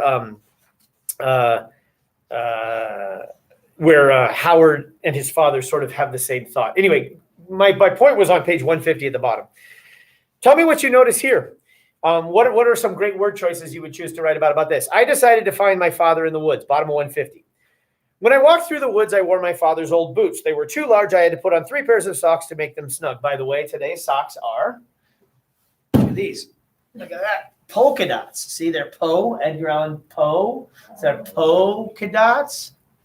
Huh? Things I do. I had to put on 3 pairs of polka dot socks to make them snug. I carried my lunch in his old wicker creel slung over my shoulder. I wore his wide-brimmed hat. When I walked through the Gasper's corn patch, I imagined breaking an ear from its stalk, peeling its husk, and finding my father's teeth lining the cob. They were white, clean and white, but worn like his. Strands of my father's hair encased the teeth instead of corn silk. As I hiked through the woods, I imagined peeling the bark from a birch tree from outer layers supple like skin. I would peel until I came to the wood. I would insert the tip of my knife into the wood, and I would force the blade deeper until it touched something hard. I would cut a seam of the wood, prying it open inch at a time, and find a long bone in the middle of the trunk. I imagined pulling flat rocks from creek beds. I imagined climbing trees and tasting for traces of my father and their sap. And this is how I thought of myself, as looking for what he had always called in his sermons the deep and secret yes, an idea I never knew whether it was his own or something he had read in books. I roamed the different places that we had gone together, but I soon found myself hiking toward an outlet of Tag Pond. What jumped out at you? Something had to jump out at you when I was reading this. It had to resonate with other parts of the book. It had to activate ideas. There we go. Charlotte, go. The teeth in the corn. Okay, why? There are remnants of other people in something that shouldn't really be. Nice. Even Remnant. the rest of the passage, like the bone in the tree, and even further back, how it would be talking about like the bones of a house or Yeah, I love that. The anatomical imagery is pervasive here, and it reminds us of other moments of those as well. What else? Oh, I like that. When I was reading that, your brain had to be firing on cylinder. What is it saying? Jamie, thanks. Just build on what Charlotte was saying, I was thinking like it relates to, because I noticed in the other passage that we read, how they create like watery feelings with the tadpole, and how it's his father's hair instead of corn silk. It creates realities of different things where the same topic can be something completely different, and it shows like unity in difference. Very good. Unity and difference. Very good. That idea of, is unity up here? Well, I have interconnection, but certainly unity, but the unity is made up of disparate things. Very nice. What else? Oh, I know. I thought I saw. What's he looking for? Identity. Literally, I'm looking for my father, but what am I looking for? I'm looking for identity. I'm looking for interconnection. I'm looking for reality. I'm looking for understanding. Is this the end of the period? Yeah. I thought we had till 9. Oh, 8:55. I looked there. Nice. What? Okay, I thought it was 9:03. That's my bad. I tried really hard not to do that. Okay. Finish the book for tomorrow, okay? Bye. My bad. Have a good day. Sorry, guys. If you're at home, you have to log out. You have to log out. My bad. I thought it was 9:05. I'm so sorry. I look here. I don't like to do that. Because I did want to talk about one more thing. That's okay. We'll talk about it next time. Have a nice day. Don't smoke. Bye. I should never run you guys to the middle of the end. That's bad. That's bad. Casting the teeth into the fire, burning the nuts. Have you guys found your explication moments? Maybe. I have so many people. Yeah, just pick one and dig. Bye. I'm so sorry. Thanks for participating, those of you who did. Thanks for not, those of you who didn't. We're all doing it. It's all good. Thank you for being here. Okay, that's done, that's done. This I have to, goes- like, write this down before I forget it. Did you come up with something? Yeah. Good. We were talking over the fire imagery, how he was casting all these different things into fire, and how it's like burning and consuming. Uh-huh. It made me think of fire is madness in a way. Absolutely. Well, I mean, there's a way to do that. Yeah, the idea of like trying to find our sense of self, but then losing it. Yeah. Okay, here we go. Look at us. Brilliant desk. 1, 2, 1, 2. 1, 2, 1, 2, 1, 2. Perfect. Thank you so much. Thanks for participating. I'm sorry I kept saying what, but you know. No, it's all right. I'm the quiet talker. Well, and I'm a mumbler in this thing and I talk too fast. I get it. Thanks for participating. Okay, I did that. I worry if I talk too much or not enough, and I end up saying nothing. Me too.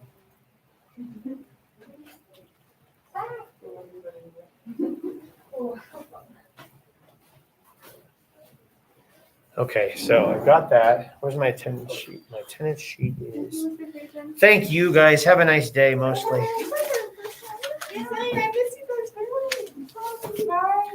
Okay, here's this. This. Welcome. Did I spray this one? I didn't. This one.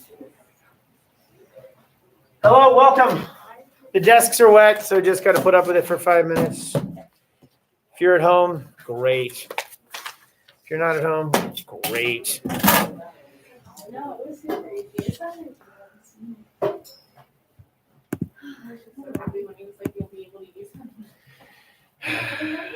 Kaylin Ohms is here. Lily Berg is here. Charlotte Davis is here. Jordan Duffy is here. April Friesen is here. Rachel Haley is here. Jamie Jetmar is here. Danielle Colleen is here. Eli is late.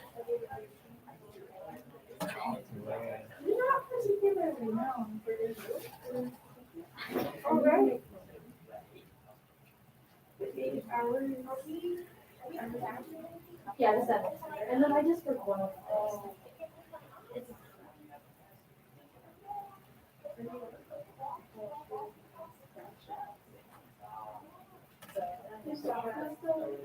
No, I took his spot. He moved to Massachusetts. Oh. Yeah.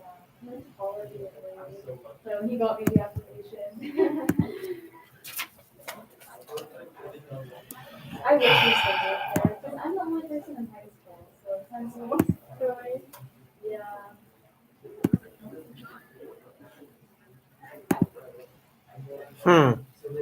Welcome, everybody. We having a good day? Happy Monday. Isn't that exciting? Another week of school. Springer's here. Tennant's here. Woodruff's here. The Harris is here. Nice.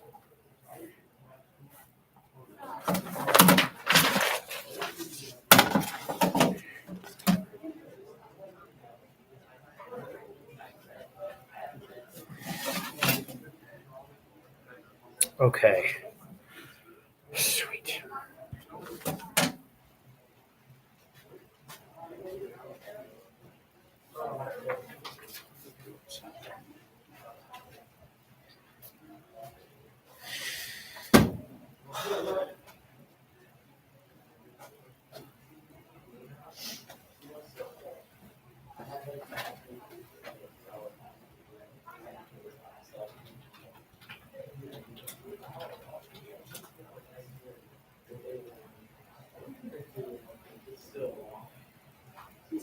Hi. Check out. You can check out. Here.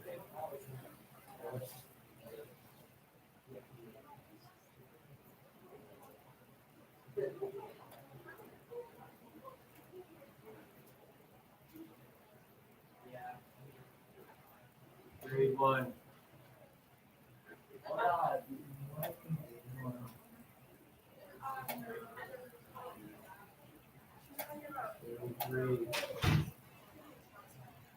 Three.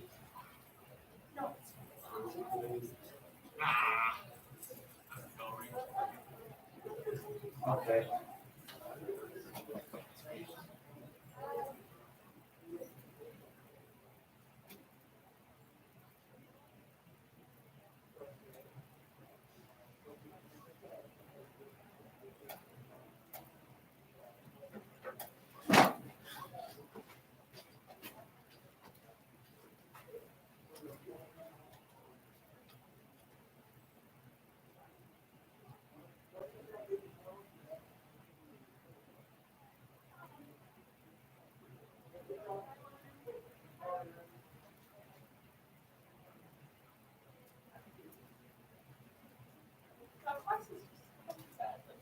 just talk to him. He's just like walking around and just standing.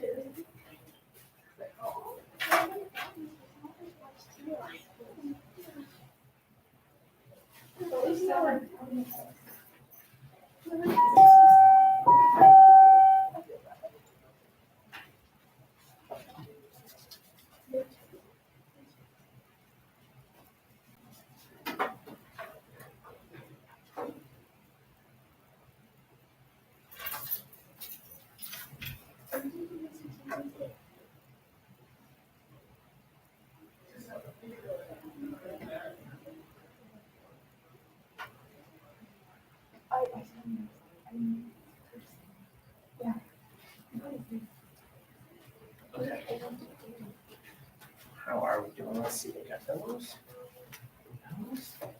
All right. I think I got it. Did I ever give you guys a copy of a AP rubric sideways? Because I gave this to some classes and not others. Okay. I'm going to try to remember to ask that of every class. If you're at home, oh, I got 6 subscribers. That is great.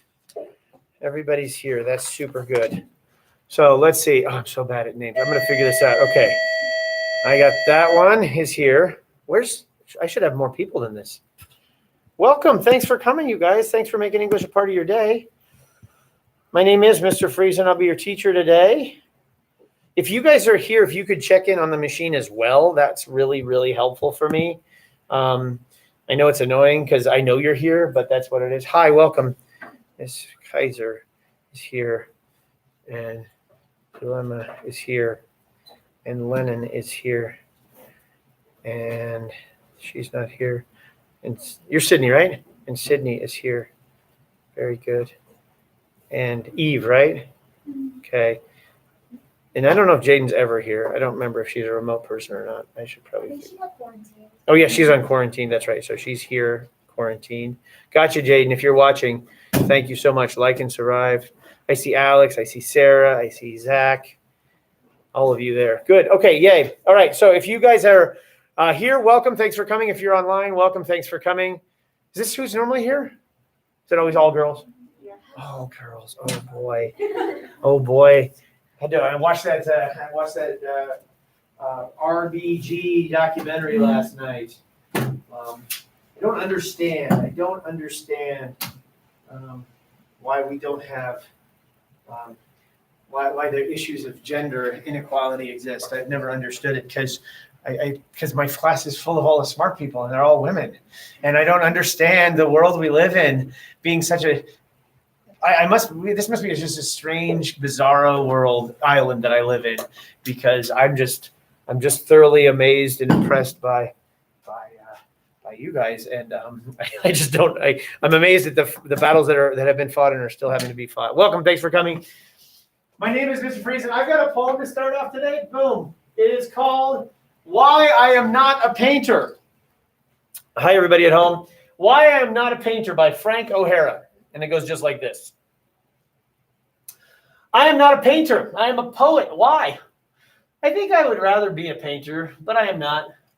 Well, for instance, Mike Goldberg is starting a painting. I drop in. Sit down and have a drink, he says. I drink. We drink.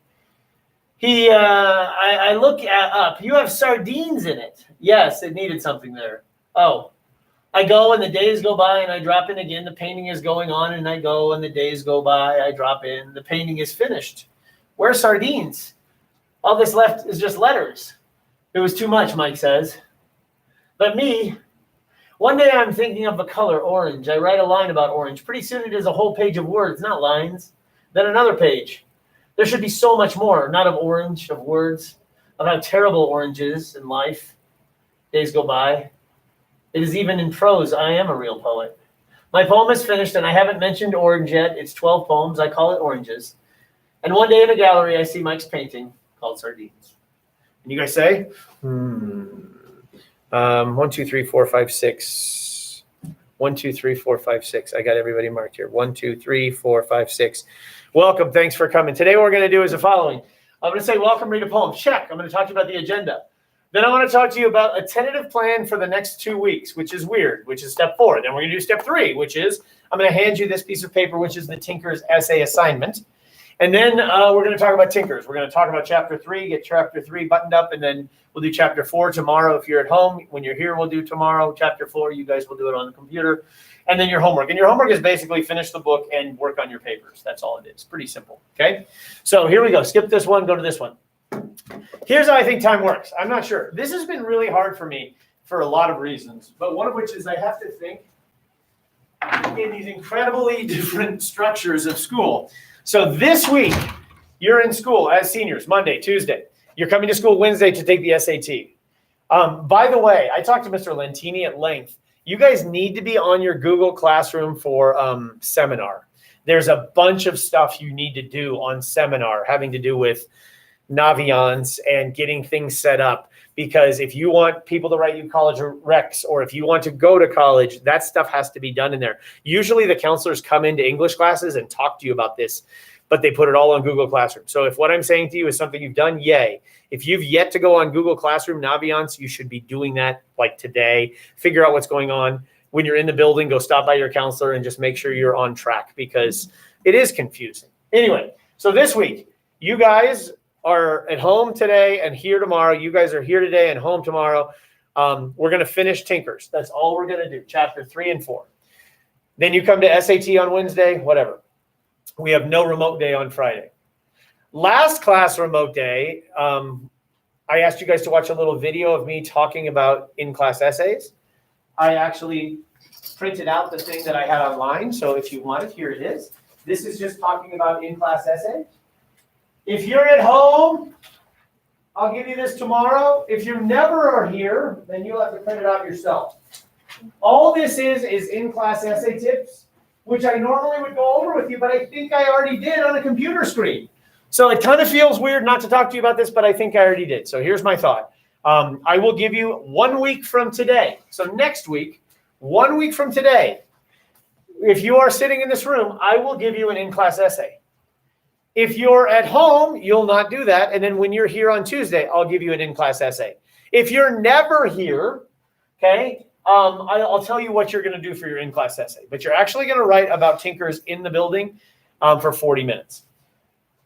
Next Monday or Tuesday, when you show up in class, your explication is due. So for you guys in the room, that's today, or 1 week from today.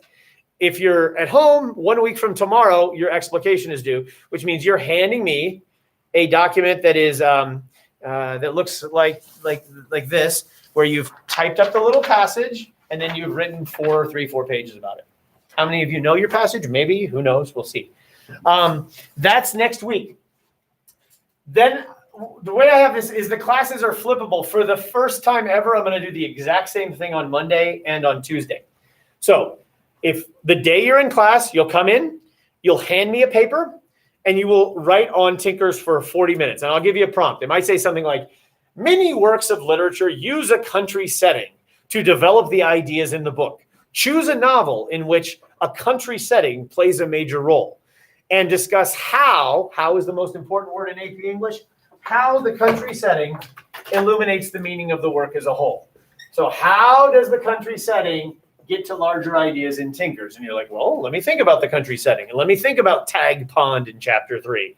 And let me think about, George's or Howard's visits as an adult down the narrow spined path, where the trees kind of collapsed in on him. So talk a little bit about that combination. That's all you're going to do. So what is the best way to get ready for that in-class essay?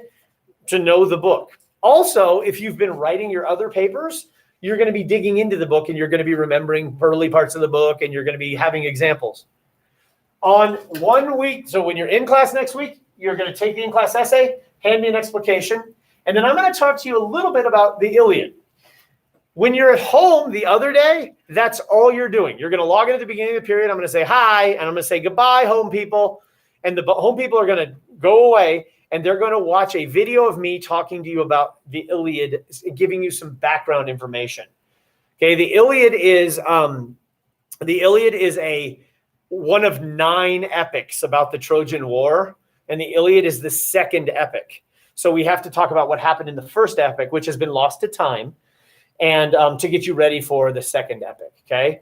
The Odyssey, by the way, is the 8th epic. So we only have epic number 2 and epic number 8. All the other epics have been lost to time. Okay.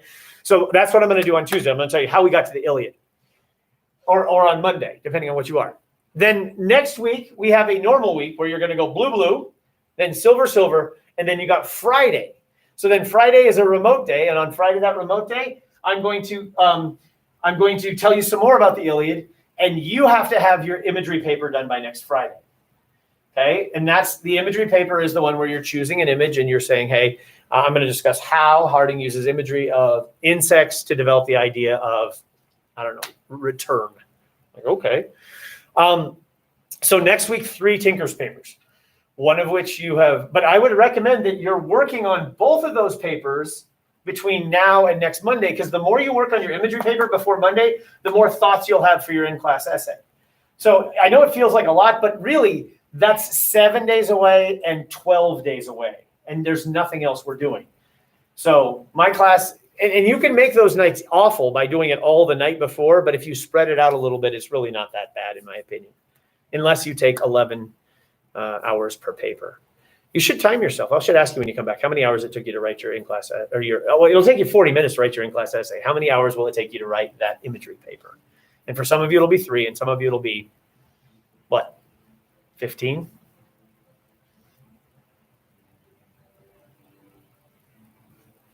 You guys hear that too? Okay. And then afterwards, starting on the 5th, we're going to be doing the Iliad, and your first bit of reading is due on the Iliad. So this is where it gets weird. I'm going to be handing these guys in class papers on the Iliad, which is weird because I could totally hand them those papers next week. However, for you guys at home, you'll be doing the Iliad before I see you. So I have to give you the papers about the Iliad before I see you. So I'm actually giving you Iliad stuff way in advance. So here's some Iliad stuff. You guys who are here, you should kind of make a little place just to put Iliad stuff. Don't think about this yet. What is Tinker's about? If you had one sentence, what's Tinker's about? And some people would say it's about a guy who's dying on his bed. That's the what. Some people would say it's about the nature of return. And I'm like, ooh, that's a why. So what is the Iliad about? The Iliad is about Agamemnon and Achilles have a fight. Achilles won't fight Hector. So Hector kills Achilles' best friend. So Achilles kills Hector. That's the Iliad. Okay. What's the Iliad really about? This. This is a piece of paper which you should use as a bookmark. This is what the Iliad is really about. So next week when I say to you, hey, what'd you write your imagery paper on? You don't say trees, or you don't say fire, or you don't say architecture. You say legacy or identity. So what is the Iliad about? The Iliad is about symmetry. It's about bravado. The Iliad's about pattern. The Iliad's about duty. The Iliad's about honor. If you don't know what to write your Iliad paper on, write about honor. And I'll say, how do you know so much about honor? And you're like, because I looked at the character of Achilles. Or how do you know so much about honor? Oh, because I looked at all of the women in the book. Or whatever, okay? So this is one. Number 2 is, the Iliad is a really big book. Okay? This is everything that happens in the Iliad on one page. So when you have to read the Iliad, I highly recommend that you don't just read it cold. I recommend that you read a synopsis of the book, or the chapter. There are no chapters in the Iliad, there are books. There are 24 books in the Iliad. So when you have to read book 1, I recommend that you don't just start reading book 1, but you actually read this synopsis. And you spoil the book before you ever read it. So read the synopsis, then read the book. So next week, if you have to read book 1 is starts on page 77. That's the best part about the Iliad is you get to skip the first 76 pages. So you're already that far in, which is awesome. And then you have to read book 1. And so book 1 is until page, 98. It's 21 pages. And so before I read these 21 pages, I read these little 8 lines. And it tells me everything that happens in book 1. And then this will make a little more sense, okay? And then you have to read book 2, book 3, whatever. The problem is I'm going to assign to you, I'll say, you know what? You guys read books 1 through 5. So that means you have to read from page 77 to page 195. So that's 120 pages of reading of the Iliad, okay? So it's really hard. But you have to do the reading outside of class because I only see you once a week. So it's a big burden. This will help you. Anything in black, you see how some of the books have a black box around them? Those are the most important books of the Iliad, okay? So when you choose not to read some of it, let me know, but make sure you read those. This is everything that happens in the Iliad corresponding with line numbers. So let me show you this real quick. So what we have here is the internal structure of the Iliad. And if you're at home, you'll get all this stuff tomorrow. What's he talking about? And you'll hear me doing this with them tomorrow. So the first book of the Iliad is, it's what did I say? It's 21 pages long, but it's 735 lines long because the Iliad is a poem. So it's a 735 line poem, just like the poem about sardines that I just read to you. That poem is about, 20 lines long or 25 lines long. So the first book is called, well, it doesn't have a name. It's called The Rage of Achilles, but I call it In Medias Res. There are three things that happen. The first major thing that happens is there's an argument for 513 lines. Then a character named Chryses is returned, starting on line 513, and then starting on line 587, we go to Mount Olympus. So those three phases, paired with the paper of summary I gave you, here are the phases, and you can see that some books have like 12 phases, some have 7, some have 4. Everything that's highlighted, you read. Everything that's not highlighted, you're not going to read, because there's no way we can do the whole Iliad in this condensed school we're having right now. So you're going to read the entire book 1. You're going to read the first 583 lines of book 2, and then you're not going to read this. Then you're going to read all of book 3, but then you're only going to read these little sections of book 4. You're not going to read book 5 at all, etc. So you can see that we're reading about half of the first half of the Iliad. By the time you get to the second half of the Iliad, we're reading more of it because we've set the stage and more of the action happens, or not action, but more of the parts we care about happen. But absolutely, like, we're not even going to read book 23, the second to last book of the Iliad. We're not going to read one word of it. So when you read the Iliad, you will, now if you want to read it all, more power to you, because some of you are fast readers. You'll get it. You'll love it. Most of my students, I've taught this book for 17 years, I think, here in this building. I read the Iliad when I was a Columbine High School student. And at the end of the year, I always ask my students, well, what do I need to do next year? And they're always like, you have to read the Iliad. That's the one book that everybody says you have to read. And so you have to read it, okay? It's a great tradition, okay? So that's number 3. Number 4 is this. I'm going to give you. This is also handy-dandy book size. This is a list of characters in the Iliad, okay? And so when you get to a character and you're like, I don't know who this person is, this list may help you, because it is actually set up in color-coded columns. A yellow column. The Iliad is the story of a battle, or it's the story of 54 days in the 9th year of the Trojan War. The Trojan War was a battle against the Greeks. They're never called the Greeks in the book. They're called the Achaeans. And the Achaeans in yellow fight the Trojans in green. And that's what the book is. It's set against the backdrop of the Trojan War. So what we have here is sort of your bigger cast of characters.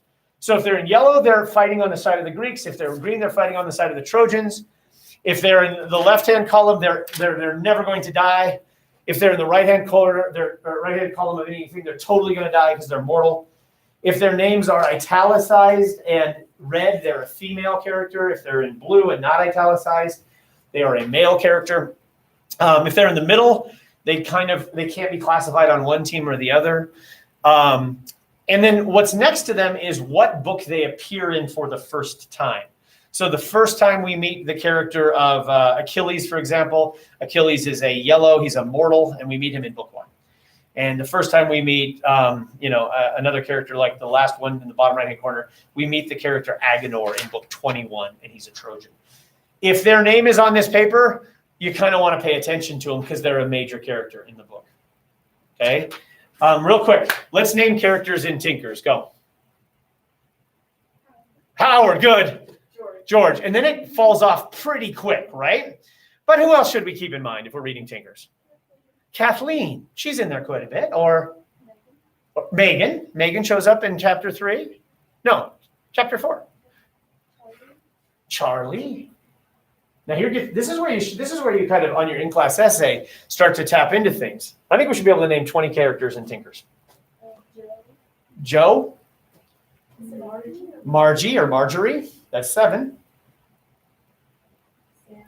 Sam, so we're getting through the family. Claire, is that what you call her? Who? Claire? Claire? I don't know. Maybe. I know there's Darla. But that's families. Leave family behind. But then we have all these other characters that we run into. That's Rose. Oh, his friend. Mr. Dr. Box! I love Dr. Box! Yeah! Gilbert? Gilbert with the tooth, right?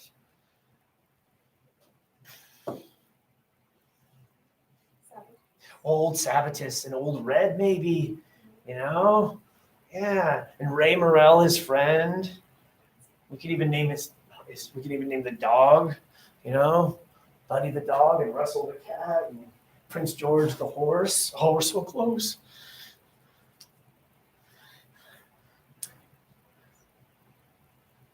Nikki Bochecki.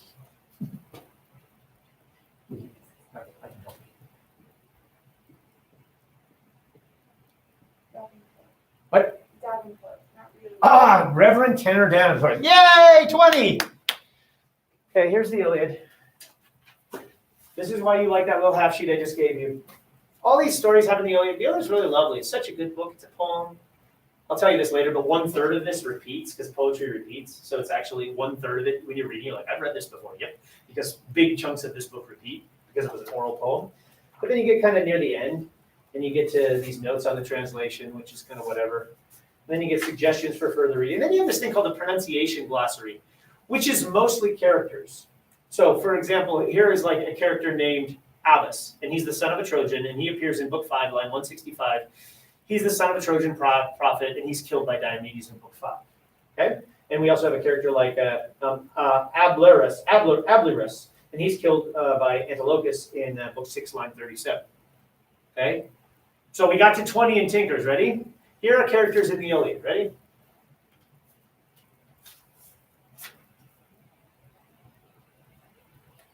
Those are all just A's. Those are all characters whose names start with A. Those are all characters whose names start with A. Oh, finally, we're in the B's. Here are characters whose names start with B. And now we're in the C's. And now we're on the C's. And now we're on the D's. And now we're on the E's. These are all characters. Name as many E names that you can think of just in the world. My name's Eric, and we have like, Eleanor and Elle and Edward. Could you think of 20 E names in your life? These are just E names in the Iliad. Ready? Here we go. E, E, E, E, E. These are all F, G. These are characters in the Iliad. We okay? So when I give you a chart that says these are the ones to pay attention to, that's what you do. So if you're reading along, you're like, I have no idea what's going on. This person, not in my chart. Okay, it's okay. If they're on the chart, they're a big deal, and they'll show up. They'll show up a little more frequently. All right. So between those pieces of paper, those pieces of paper matter to you in 8 days, people in the room, because in 8 days you will be doing a video online on the Iliad. 7 days, people at home, you're going to be doing that video online in 7 days, but you'll get the papers tomorrow. Okie dokie. All right. So if I do this. Okay. So this week, finish the book. Next week, 3 papers. Monday, Tuesday, and then Friday. And then background information. And then next week, we're just going to start working. 2 weeks from now, we're on the Iliad, okay? But we're already in October, which is not good. Okay, because we should be done with the Iliad by the time we hit October, and this will be there. But here's the thing: is like I'll give you some background reading or background information, and I'll say your first chunk of reading is due, and it'll probably be like the first 5 books. But you don't even have to read book 5, but you'll at least have to read the summary. Because what I want to do is I want to spend the time in class, and I have to decide what I'm going to do. This is new for me. I'm doing something where next week I'm going to be doing something in class, and home is a completely different experience. Because I don't know what it's like. You guys tell me, what's it like to be on the other half of YouTube Live? I can't imagine it's wonderful, But is it better for you to watch a video on those days or what? I don't know. What do you guys think? Give me some input. Probably a video, like what I did on Friday, where I just talk at you. We certainly can get more done, Okay. So that's where we're at. Now we're going to go back in time. We're going to go back to this thing. So now we're going to talk about the imagery essay, just really quick. The imagery essay is the first thing that I presented to you. I told you that in this class, we were going to be writing an imagery essay where we tracked a single image. So as we finish this book this week, as we must, you must commit to an image by, I would say, within the next 3 days. And basically your paper is going to be one sentence. Through his imagery of one word, Harding explores one word. Okay? So through his imagery of clocks, Harding explores restoration. Through his imagery of ships, Harding explores perspective. And then I'm like, well, what do you mean? And you're like, oh, okay. As the ship imagery shows both the limits of knowledge and the attractiveness of ignorance, Harding explores that while perspective seems to give people their basis of truth and forms their belief system, ultimately, such perspective is limited and people's truths are lies. They'll be like, whoa, that's amazing. And you're like, I'm like, how'd you do that? And you're like, because I looked at the boats. And the more I looked at the boats, the more I thought these really complicated things. Does this make sense? Not fun. Okay, here we go. And what's going to happen on this paper is if this paper goes really well for you, I don't think you wrote it right. Because the deeper you get into this paper, the more complex it becomes. The paper's job is not to explain anything. This piece of paper, if you are at home, I will hand you this tomorrow, but it's also on the computer screen, okay? So on the blue sheet, I'm going to point out a few things. I'm not going to read this because I don't think that's the most efficient use of our time. So this paper is due at the beginning of the class on October 2nd. October 2nd. But there is no class on October 2nd because it's a remote day. But you have it uploaded to Turnitin.com by the beginning of class. And so that's by 7 in the morning on October 2nd. And then the next time you see me, which would be the next Monday, you hand me a copy. Because I don't want to grade it on the computer because I hate the computer grading. By the way, this is 6-week grades this week. How's your grade in AP English? Awesome. It's such a silly thing. Okay, and here's the deal. I want to be completely honest with you. It is not your fault that this is how school is in your senior year. And you have done good work for years ahead of now, or if you were looking for this year to pull everything up, I am not going to punish you with grades as long as you're kind of doing your part. So I'll throw some grades in there. Like if you didn't do any of your summer work, well, maybe you're not an awesome person, and maybe you hate yourself and maybe, I don't know, you can get into that things. But at the end of the day, you do your best and I will help you and I'll give you scores on the transcript, okay? But you'll do your best and I will give you feedback on what you do. And I'm not sure grades even motivate. Some people, I think it's a strange idea that grades motivate because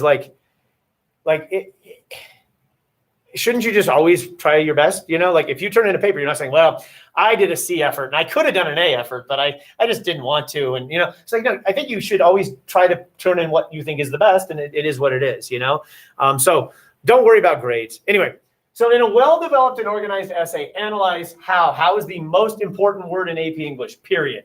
How Harding uses an image or an image family to explore a theme. One image plus one theme is your paper. It needs to be between 1,200 and 1,500 words. Most people get 350 words, 330 words on a page. So this is about a 3.5 to 4.5 page. By the time you write a little intro and a little conclusion, we're looking at about 3 pages of material where you just dig into it. Okay. Possible list images are listed on a previous handout. If you want to use something that's not on there, please just ask me. I'll probably say okay, but I don't want you to pick something that I just don't think there's enough of. You could say like, oh, I really want to do imagery of like dental implements. I'm like, well, there's a couple of them, but I don't know if you have enough. So, and then in terms of themes, we focused on a number of themes, like these things, and you'll write about those, and we'll talk about them today. But ultimately, those things are a little more out there and abstract, and you're going to use your explanation and language to kind of find the themes. But you don't have to find the themes because you don't have to find words for the images because they are there. Imagery is something you can see, touch, taste, feel, and hear. Period. This activates one of your 5 senses. This does not. Whatever's in that second blank, you cannot sense empirically. That's the difference between those two things. Okie dokie artichokes. And I'm only saying this because once in a while a student will write a paper and they'll be like, Paul Harding uses imagery of time to help understand the nature of identity. I'm like, there's no such thing as imagery of time. And you're like, but that's imagery of time. I'm like, no, that's a clock. And so, and you're like, and the seasons shift. And I'm like, no, those are images of celestial objects. And you're like, oh, but the water froze. I'm like, yeah, that's ice imagery. So you have to focus on one. Two things I'm going to ask for in this. So does anybody have any questions about this kind of thing? And if you have questions, what do? You email me. And I say, yes, that's exactly right. Or yeah, I'm not sure you have an image there. Let's find those problems in the next 10 days before the paper is due in 12. The two main things I'm going to ask for in this paper are very simple. Number one is exhibit control over the paper. I'm not going to read this whole handout to you, but I am going to read part of the first page. Exhibit control of the paper, and two, use text. Number one is exhibit control. Many of you are going to be writing on extremely complex topics like the nature of identity or how time works or things that you would study and major in philosophy and tick off your parents because I thought you were going to be an accountant. Why are you studying philosophy? Anybody going to do that? You should take these classes in college, by the way. You should take art classes and philosophy classes and religion classes and comparative literature classes and geopolitics classes because you have your whole life to do a job. Your college should not be job training, okay? Jobs suck, okay? And so what's fun is the world of the mind. So try to embrace that. I took sailing in college. I took rock climbing in college. I took the physics of sound. No, I took the physics of music, where we broke music down into physics. I took astronomy. I took oceanography. I took volleyball. I took tennis. Why did I do that? Because I didn't want to do anything with my life. And I figured I'd just waste money, okay? I took philosophy. I took symbolic logic in a building. Anyway, okay, here we go. Exhibit control of the paper. Many of you will be writing on a complex topic. The reader can only understand if you provide clear structure. So plan your paper out. Be able to concisely articulate what you're trying to do in each phase of the paper. So think to yourself, okay, my first body paragraph is going to establish that people sometimes think time is linear. Okay, that's A. And I'm going to explore that through imagery of, ships, which I found on this page, this page, this page, and this page. Because those ship moments really made me think that time is linear. Okay, then my second body paragraph is going to complicate that because it's going to introduce the idea that within that line, the line bends. And once we have a bending line, we start to move towards the idea of paths of return and the idea that then time is made up of a series of things that happen more than once. Wow, that's really complicated. How did you know that? You're like, because those stupid boats on these pages showed me that. Do you see how you'll never start with the idea and find the images? The images will give you the ideas, okay? Make sure your thesis clearly maps out the center of your analysis and the movement your paper will take. So I'm going to write a paper about identity, and I'm going to move from the idea that identity is something that is personal, but by the end of my paper, I'm really going to say that your identity is collective. I'm like, what do you mean a collective identity? We are Columbine, right? And so I'm going to move from the idea of personal to collective. That's the idea that I'm going to just at least put in my thesis. And I'm going to say, by the way, through his imagery of insects, and that's how I got there. That's your focus and that's your flow. Use clear transitions to guide me as I move through phases. And please don't wrap up your body paragraphs with concluding sentences. Build to complexity in your paper. Make an easy point first, okay? Because I'm just starting your paper. So if you find a bunch of the images, of plants associate with the idea of growth, I'll be like, yeah, I know. Plants show growth. Maybe those are early in the paper because then you're going to compound that because you're going to say, ultimately, my paper proves that growth requires decay. I'm like, what do you mean? What do you say? Well, first, let's just talk about growth because growth is simple. Look how trees grow. Duh, trees grow. But then if you're ultimately going to say something about how those very same trees are like if you walk into the room and say, trees represent decay, like people will be like, what? Or green grass represents entropy. Like, what? So make the points that people would agree with early in your paper, then start taking some risks. Do not let the plot dictate your structure. Let your ideas order the paper. So don't put examples from early in the book, early in your paper. You put them where they need to prove your point. Learn from Harding. The structure of his novel serves effect, not chronology. Your last body paragraph should be an inevitable landing place, a realization of all that's come before. So if you can see the board, for those of you who are at home, You can have a cute little intro. You're going to say, hey, here's what I'm going to write about, and here's my thesis. Then you're going to establish a point. You're going to say, first we got to talk about, what's the theme up here? First, we have to talk about the idea that memory is based on actual events. I'd be like, of course, memory is based on actual events in the past. I'm like, duh.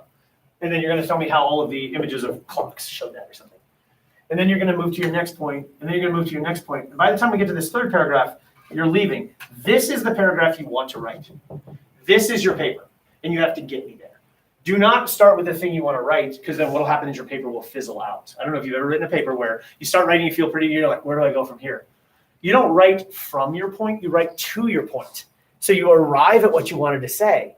So a lot of times when people are stuck in their paper, I'm like, well, flip your paper around. Take the thing you wrote first and make it the end of your paper, because you know where you're going. And now that we know where you're going, like right now, if we knew we were all going to Disneyland this week, we know our destination.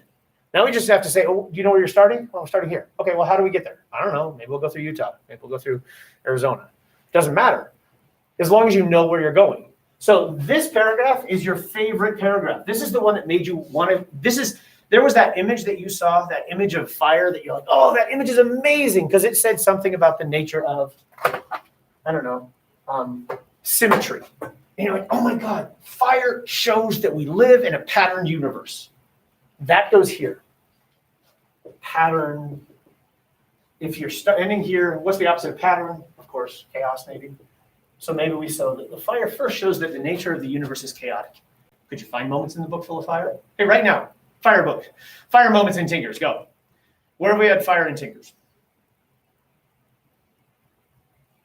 Oh, it's hard. Yeah. The fire that burned down that house. The Button House was totally a fire. Destructive fire. Where else do we have fire?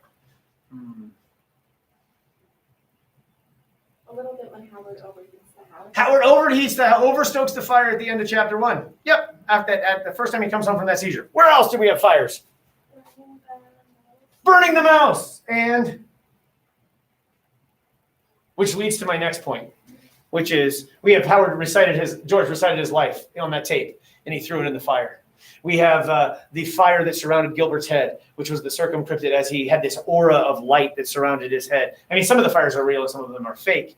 The Cosmos section, where the Borealis, where he looks up at the sky, and we're traveling. Anyway, the first thing you need to do is have a point and have a direction. And that's hard. It's super hard. Second thing you need to do is engage with the text. Your paper should be replete with textual support. You want a number. How many quotes should you have in your imagery paper? You want a number? Some people like numbers a lot. They're like, if Friesen said we need this many, I need to have that many. You wrote this, let's say you wrote this paper. Intro, body, body, body, conclusion. You're a freshman at Columbine High School. How many examples do you need? 9.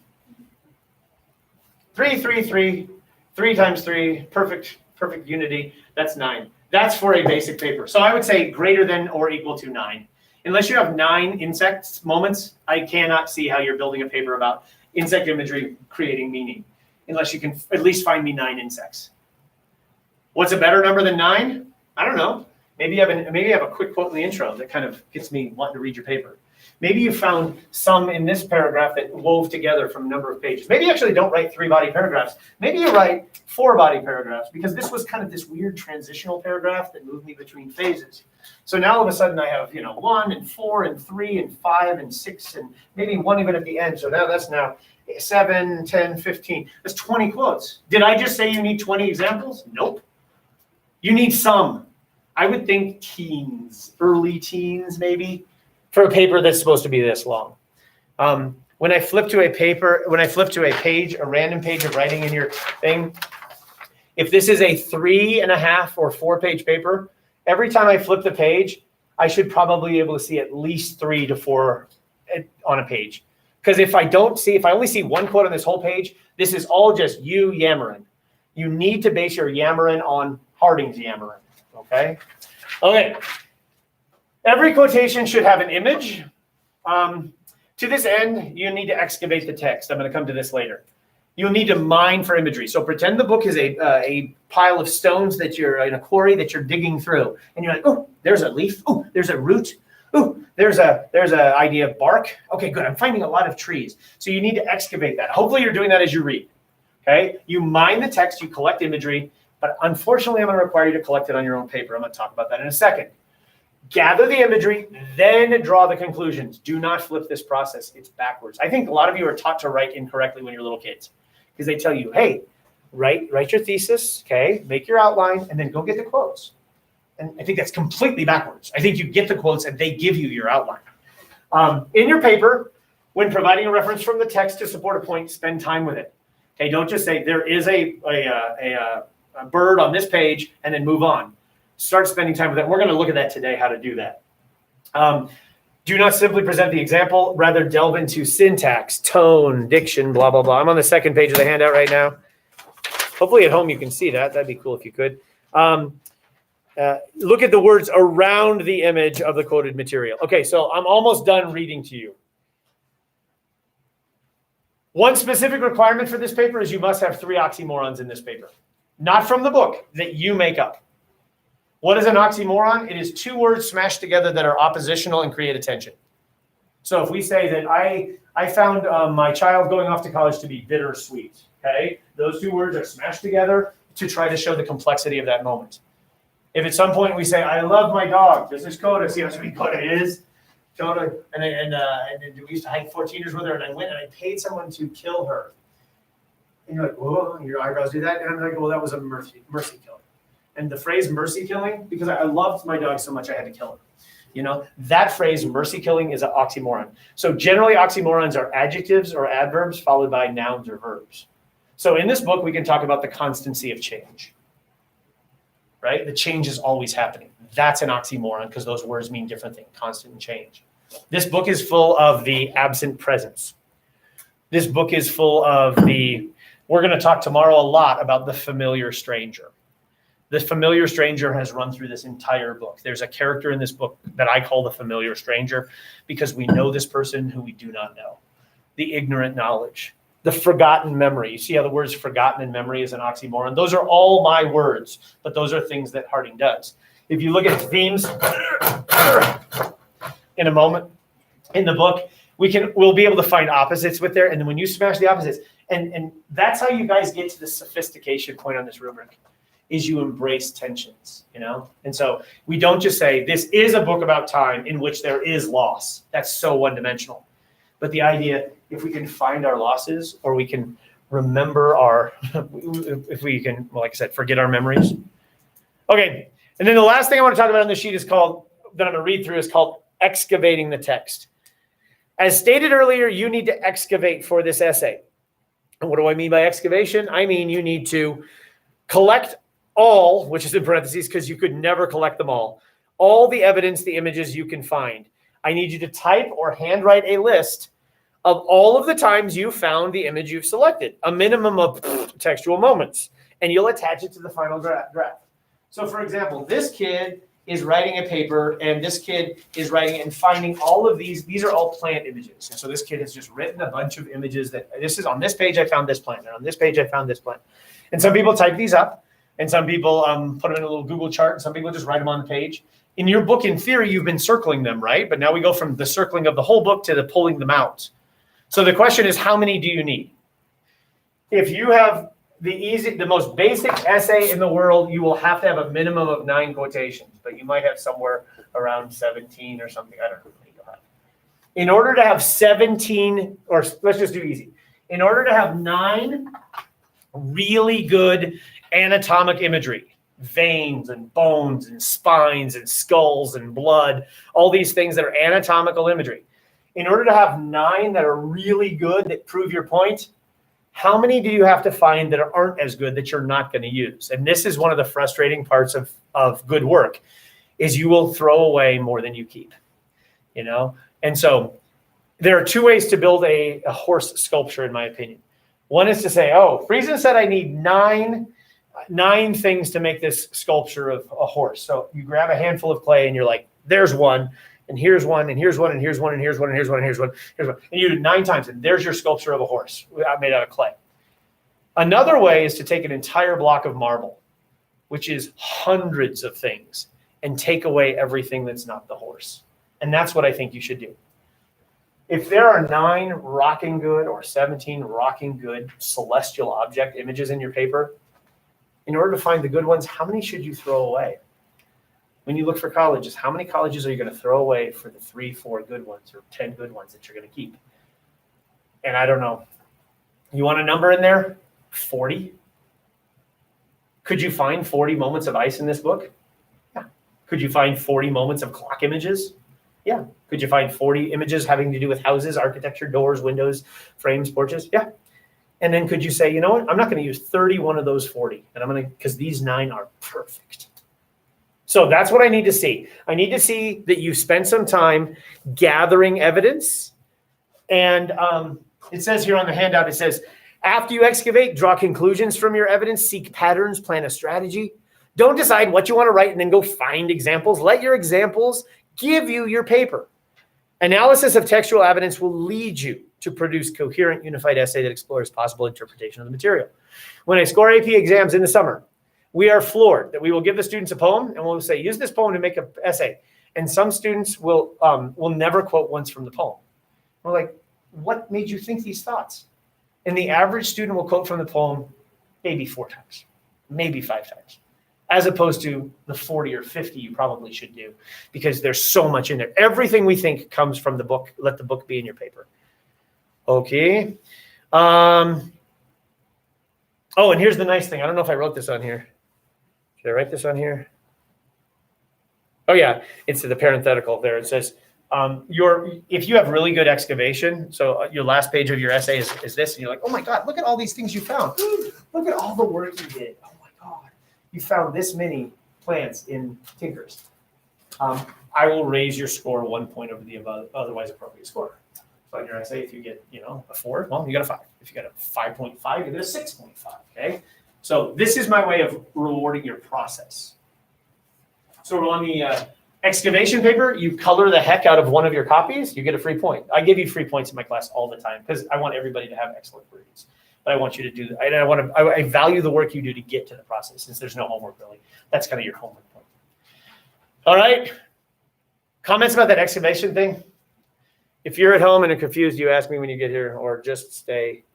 Oh, look at how nice that is. Oh, look at this. Look at this. This is so sweet.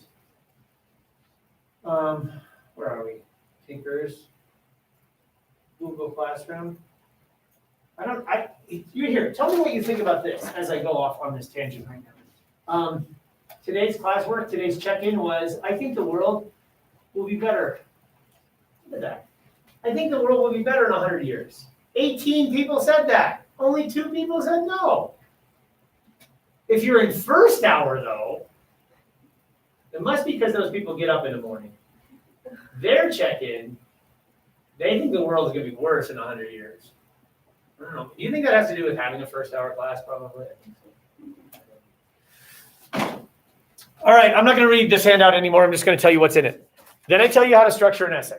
Here's what a good intro is. You've been in school for 12 years. In theory, you know what an intro is, but this kind of, what do you think an intro is? Just invites me into your paper. It leads into a claim, lead thesis. Then I talk about body paragraphs, being sturdy, having good topic sentences, not being switchable. The idea that, gosh, I have to start with this one. This one has to come before this one. And if I just have to cover these 2 things, then why does this one come second? I have to create an inevitability to my flow. And then I talk a little bit about what conclusion is. After that, I talk a little bit in the handout about formatting, I do want a title page. I do want a works cited page. I do want Times New Roman and double spaced and blah, blah, blah. By the way, your works cited page will be identical to every other person in this class, except for your name and page number in the upper right-hand corner. So, and frankly, it may even be the one that I gave you on the excavation assignment, Why are we practicing this? Because we're gonna do works cited pages with everything we turn in this year so that when we do big ones next semester, you've already kind of got the formatting down. You just have more reps of it. And it's one more way to kill a piece of paper, okay? And the trees are already dead, okay? The trees are already dead. And if they were still standing, they would have burned down by now, okay? So the tree, don't ever feel bad about wasting paper because it's already wasted when you put it in the printer. It's already there. It doesn't matter what you do with it. You already bought it in your house, okay? And then the last thing in this handout is quotation usage. And you should read through this. And it's a lot of not fun. And on these little 10 things, maybe one of them, you're like, oh, I never knew that. And maybe 3 of them are like, I always do that. I can't believe he's talking to me like I don't know what I'm doing. This talks about introducing quotations with colons versus commas versus nothing. It talks to you about brackets, talks to you about ellipses. talks to you about like, what do you do with dialogue in a book without quotation marks, you know? And so kind of walks you through some of this. How do you combine parentheticals, blah, blah, blah. Let me know if you have any questions, okay? This is 12 days from now. This paper is due, but you shouldn't break this out 11 days from now. This is something for you to be thinking about in advance. That's no fun. Does anybody have any comments or questions? You guys at home, just say, that'd be great. All right. We good? All right, all we're doing today is tinker. So if we can do that, that would make me abundantly happy. So let me show you the slideshow and then I'll shut up. Tinkers, all we're going to do is tinkers. We're going to talk about chapter 3 and chapter 4 today and tomorrow. So we'll finish the book. So if you guys in the room want to talk a little bit about 4 today, great, but mostly 3 to be chronological. I'm sorry that you'll miss 3 kind of, but I'll try to stand here a little bit. If you're home, thank you for being here. Like and subscribe. That's awesome. Matter of fact, today's English class is brought to you by Squarespace.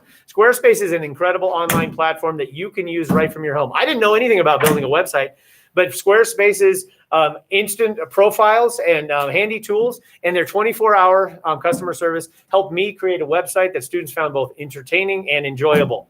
As a matter of fact, if you go to Squarespace right now at squarespace.com/FriesenEnglish, you can get 20% off a new subscription. Squarespace, your English experience. Thank you. Okay, anyway, that's what we're going to be doing today. I'm trying to get you. Your homework is finish the book, look over the essay guidelines, start writing, have a good day. Okay, that's all we're going to be doing. So I'm going to turn off the bulbs.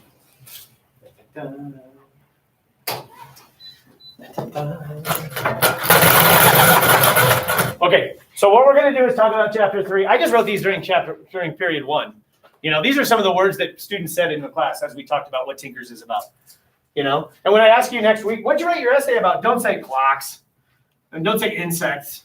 Say, I wrote about memory. I'll be like, what about memory? You'll be like, well, ironically, personal memories are actually never experienced by a person. I'm like, what? And you're like, no, the idea that memories are stories told by others that we create into our own stories of the past. They're a way for us to reconcile our sense of identity and our sense of time in a single thing.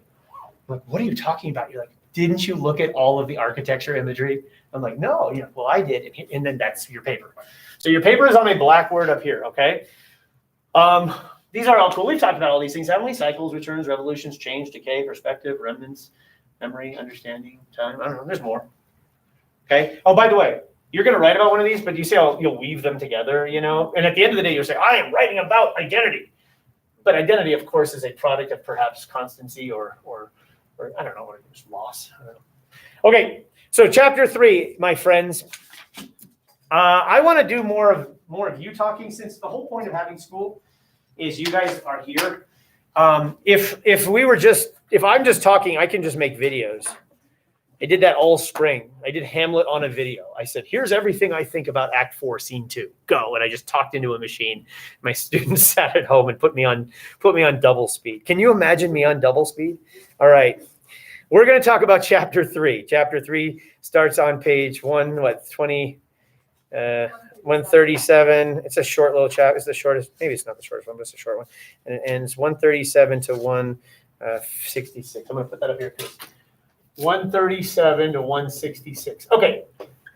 So 29 little pages. I think we started talking a little bit about it in the past. I think we talked a little bit about where we are, but I'm going to set a little stage and then I'm going to ask you to comment. So this chapter is a chapter where we're going farther back in time. So we're moving, if time is a linear force, we're going farther back in time on the timeline. But maybe time is not that. Maybe time is a series of cycles, because we're looping again to our next story of a father and a son and a loss. And so we have, and even running away. These things happen. George ran away in his early youth as a boy in chapter 2. Howard runs away in chapter 3. So in chapter 3, just the nuts and bolts of it, what literally happens. We are introduced to Howard as a boy. We are introduced to his mother, who has no name, his father, who has no name. So now we're becoming less, identified. The first word in this book, George, Washington, Crosby. We are so away from the concrete in this book now. And I don't know did I draw the Holy Trinity on the board before? I think this is an interesting book. I make things up all the time, but I really think this is an interesting book because we have George and you have Howard and you have this guy who's the other father, and we have this kind of trinity of fathers in many ways. And in some ways, you have this son who's looking for his father, and then we have this kind of absent spirit. And I kind of see this whole Father and Son and Holy Ghost thing going in this book, So because this guy's a preacher and he's ethereal and he's not there and he's there. Did we talk about the bottom of page 127? Well, let's do it anyway. He's talking about, real quick. What happens in the chapter? In the chapter, we learn about Father Howard as a boy. We learn that Howard has some epileptic moments as a boy. We learn that his father is a preacher who begins to give more and more fantastic sermons, that he is ultimately taken away by these 4 men in dark coats, and he is removed from the house. And then Howard, as a boy, goes searching for his father, and he ultimately goes into some sort of a fugue state as a boy and climbs into Tag Pond. And then he wakes up the next day and is rescued by these walking fishermen, and he's kind of brought home. We learn a little bit about just what Maine was like in the late 1800s, and characters like, old Sabatis, the Indian who's, who would take people on guides and all that. And so by the end of chapter 3, we just kind of have had this this look at this little short time in young Howard's life. Okay, that's what happens. So if we go to page 127 in your hymnal, I think what I'd like to do is I'd like to kind of walk through it, but then I'd like for you guys to mention, like, when I get to a section you think I'm going to shut up. Why don't you guys really quickly look at chapter 3 and look in your annotations and maybe find a moment or two that you want to talk about. And if it doesn't seem like we're naturally talking about those, maybe you can bring them up. Okay, so take a minute or two to refresh your mind and say, if he calls on me, I'm going to talk about this page or whatever. So take a minute or two, think about chapter 3 while I take attendance, okay?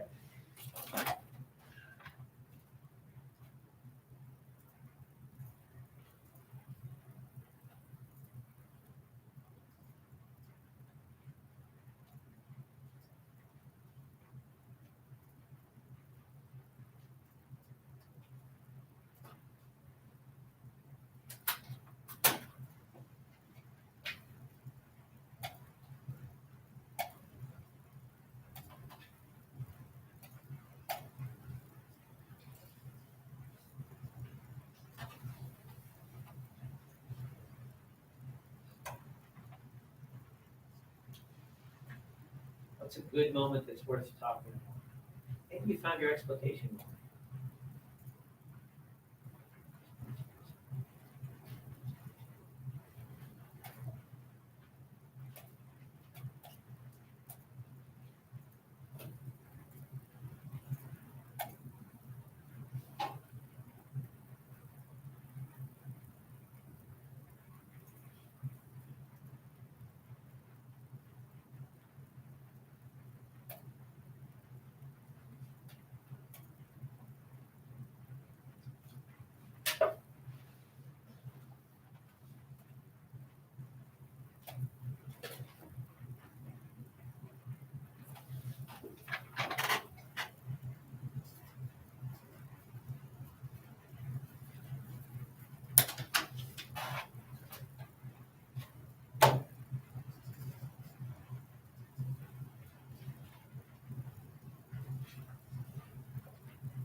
All right, about 30 more seconds.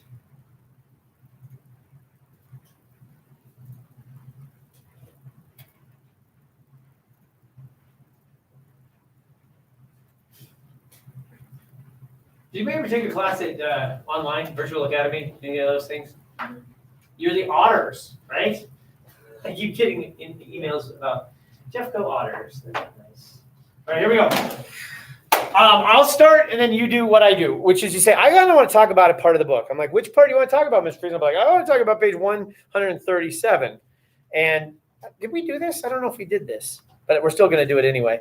The way that Harding begins his third chapter, it sort of holds our little hand at the beginning. It says, it had never occurred to Howard to tell George about his own father. So now we're looping back one more generation, right? Howard thought to himself, that's right, my own father. And in that moment, when it moved to that, Howard thought to myself, now we have this new ownership of point of view. And so Howard is now taking over this narrative fully from George. But maybe I don't know, George is, if Howard never thought to tell George about his father, then where is this story living right now? Because I thought we were in George's head. I thought we were inside this coma head, and so I don't know where the story comes from. But maybe there's something about like the ownership of stories and that these shared identities of memories which are a legacy or somehow transcend something. I don't know. But it says, that's right, my own father was always in the room upstairs. This is architectural, right? At a walnut desk tucked under the eaves composing. So there was an incredible physicality to my father, always present above me. Oh, okay.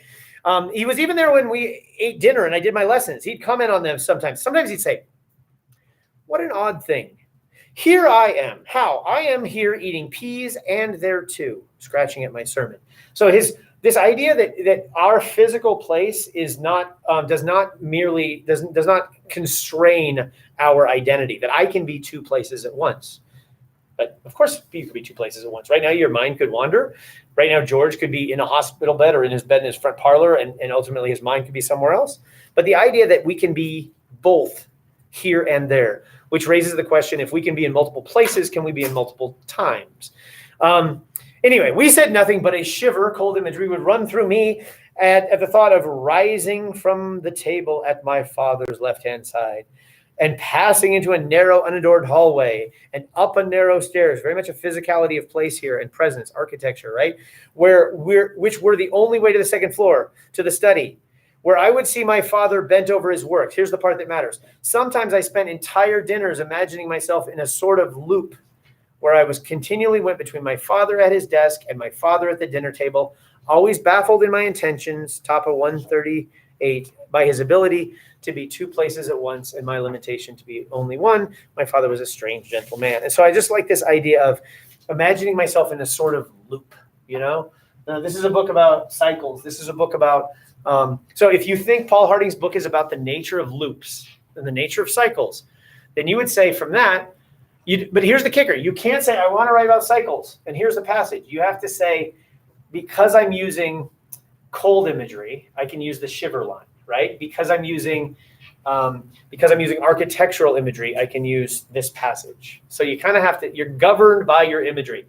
And on one hand, that's super restraining for you. But on the other hand, that restraint is freeing, Not to speak about personal things, which I probably shouldn't, but I do this. I have a daughter who attends Columbine High School. She is limited on her college selections, and it's the most glorious gift we've ever been given. Because to know, look, these are the schools you can go to in this very small box of 4, that's amazing. Because the paradox of choice is the more options we have, the less satisfied we are with any option given. It's a sociological and psychological phenomenon. Okay. If we give you, and they test it, they give you 3 flavors of spaghetti sauce. They test people, they eat the spaghetti sauce and they answer their things. Then they give them 47 flavors and they all come in lower than the 3 that were within there. The paradox of choice is the more options we have. So just go on the hall. The first person you see, that's your new boyfriend. Okay. Or your new special someone. The first college, the next college that sends you the letter, that's your college. Okay. And you're like, oh, but I wouldn't be happy. But wouldn't you be happy? Like deciding, just I'm done, I don't know. Because then you can focus on happiness within the system as opposed to finding the place you'll be happy. I don't know. Why am I talking about this? Oh, bottom line. You have, by being constrained by an image, it opens your life up. Right now, if you say, I'm only going to write about cold stuff, just be looking for cold, and then you'll find stuff. So I really like how this chapter begins because it ultimately kind of reinforces this idea of cycles. It reinforces the idea of identity is perhaps not fixed to physicality, that there's this kind of idea that we are not limited by things. And then I'm going to do one more thing and then I'm going to shut up. On page 138 at the top, the other passage I like a lot of passages in chapter 3, but I really like page 138 and 139. And it's a really strange way to begin a chapter, but remember, we are in Howard is a boy chapter. And this is kind of the first thing he gives us. And this is a little section, I in my notes, I call this is the section called the Chorus of the Winds. This is where Howard is out in the wind. You may not like chemistry class because chemistry has all those elements. English class, there are only 4 elements: earth, air, fire, and water. And so when multiple elements come together, you can kind of have this, this power in English books. So this is a passage very much which has air and water mixed together. It goes like this on page 138. A wind would come up through the trees, sounding like a chorus. So like a breath then, so sounding like a breath, the breath of 1,000 souls gathering up. And somewhere in the timber, lining the bowls and depressions behind the worn mountains in the way thunderstorms did, and crawling on their backs the way thunderstorms did too, which you couldn't quite hear but felt barometrically, the contraction or flattening as of tone, as everything compressed in front of it again, which you couldn't see quite, but instead could almost see the result of water flattening. So that light coming off of it shifted angles and grass stiffened, so that it went from green to silver, the swallows flitting over the pool, all being pushed forward, then falling back to their original positions as they corrected for change, as the wind were sending something in front of it. So what a convoluted sentence. And what is this trying to do? I don't know. Is this Howard trying to describe what it was like to feel a seizure coming on? Or is this just someone who all of a sudden is at one with the cosmos and the harmony of those who have come before us, the 1,000 souls, and those we are now, the wind and the sky and the grass and the air and the water, everything coming? Ultimately, the last thing I read was sending something. There's the intangible, unnameable something which he's trying to desperately name. And this hum and this idea. Did you guys see poetic techniques in what I just read? I mean, we had onomatopoeia, and we had personification, we had similes, we had obviously imagery. So anyway, it says, the hair on my neck prickled from nape to crown as if a current were passing through it. So is this one of those seizures? Is he trying to describe the seizure? As from the current, and the current leapt off the top of my head. And if I had my back to the trees, I'd feel the actual wind start at my back and my neck and ruffle my hair and the water and the grass and spin the swallows, and a choral voice would stir. So we have this kind of this chorus which sings up, and his father was a minister, and we have this idea of something holy and something transcendent and beautiful coming, stirring, and all those old unnameable sorrows, they come to our throats and our voices are caught and they fail in the scales of the old forgotten songs. So the forgotten songs are ones we never really knew. We only top of 139, remember knowing. So that's kind of a paradox, isn't it? The idea of the forgotten things that we remember, the forgotten memory. That's a good oxymoron. And what we really do is understand at the same time we have never really known them and how glorious this must really be. This is the part I care about, though. This is when he now is out there in the midst of this air and wind and sky and earth. He looks across water, and he looks across water at this pond. He says, my father would tell me all of this from his desk under the eaves while I was across the pond tracking otters or fishing off the fallen fir tree at that point. So his father, one page earlier, had said, I can be both here and there. And now we have this intimate moment. This is a book about intimacy. And this incredible intimate moment between father and son across great distance, because he's at home under the eaves and I'm across the pond, yet he is telling me this. And his father kind of is whispering to him, and we have that later in the book as well. He says, I would hear his voice and look across the water to the white of our house, just beyond the visible line of trees, to where I knew his open windows was inhaling and exhaling, lots of breath in this section, the plain white curtains my mother had insisted on in the name of minimal domestic propriety.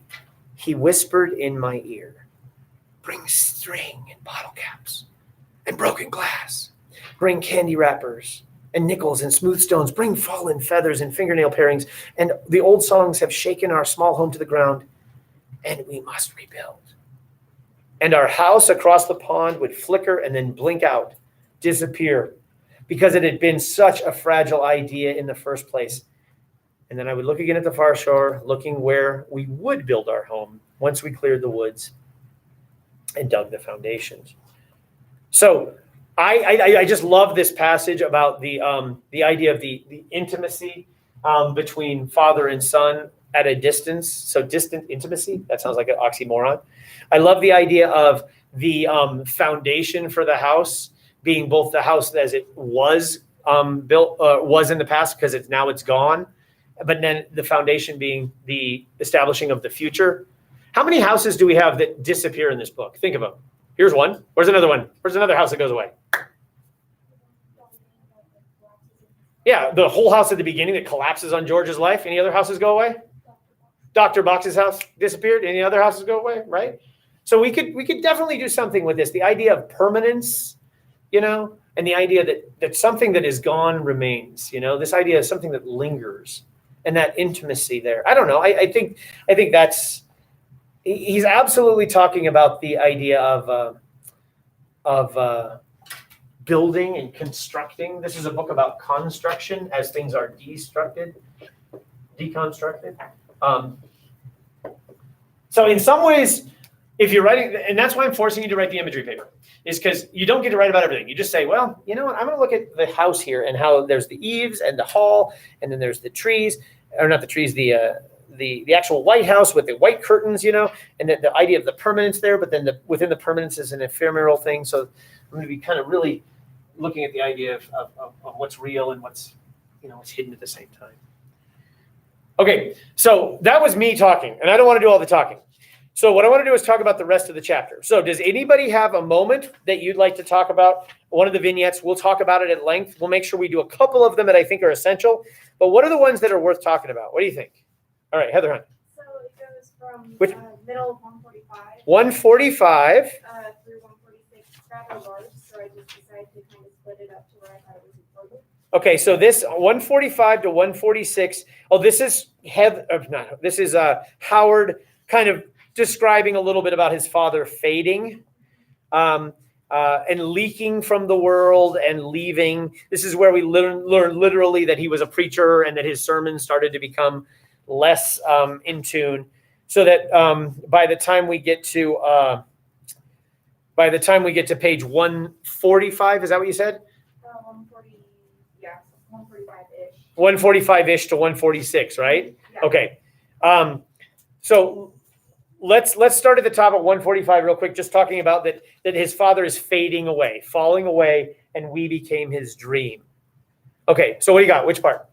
All right, so I want to skip down to I realized this is about a third of the way down from 145. Okay.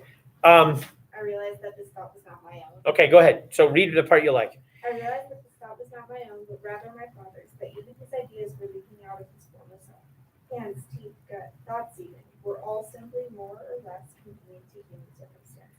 And as my father was receding from human circumstance, so too were all of these particulars, back to some unknowable drop, where they might be reassigned to be stars or belt buckles, lunar dust or railroad spikes. Perhaps they already top 146. Thank you. Were all of these things, and my father's fading was because he realized this. My goodness, I am made from planets and wood, diamonds and orange pills. Now and then, here and there, the iron in my blood was once the blade of Rome. I'll peel back my scalp and you will see my cranium covered in big scrimshaw carved by an ancient sailor who never suspected that he was whittling at my skull, and then it goes on until it says, Oh, you should keep going because it's so good. You already did most of it. okay, no, my blood is a Roman plow. My bones are being etched by men with names that mean sea wrestler and ocean rider, and the pictures they are making are pictures of northern stars of different seasons. And the man keeping my blood straight as it splits soil is named Lucian, the evil plant weed, and I cannot concentrate on this apple, and the only thing common to all of this is that I feel sorrow so deep, it must be love. And they are upset because while they are carving and plowing, they are troubled by visions of trying to pick apples from barrels. I looked away and ran back upstairs, skipping the ones that creaked, so that I would not embarrass my father, who had not quite yet come back from play into life. Okay, super powerful section. Go for it. What do you got? All right, so I thought that this section explored this dissociation from the material world into its unity with the celestial. Okay. So I felt that throughout this entire thing, and even before the place that I started reading it, started saying like ethereal, and it started this parallel and this obvious contrast between the celestial, and what we would think is the material, so lunar dust or railroad strikes, stars or belt buckles. So there are all of these things that we would think are so important, and then we are forced to realize that we're just sort of this small world. Okay, yeah. And so there's things that are incredibly cosmic in this, as well as things that are incredibly tiny, and they're all intertwined, and we are a part. There's very much a part of a not just a cosmological place, but also a cosmological time, because this thing unites time as well. Good. What else? Let's stay in that this passage. Go. So something that I also thought that we could be talking about is, you know, his father's characterized as like being two places at once and having this ability, but it kind of talks about that whole universal concept. Like, not only is his body, is his consciousness like two places at once, but like the materials that have been around from the beginning of time and will be around until the end of time. Because matter is neither created nor destroyed; it just changes form. Yeah, and then I also thought that like tied into the idea of like cycles, like how like it will, like it was this and it'll be this again. And, yeah.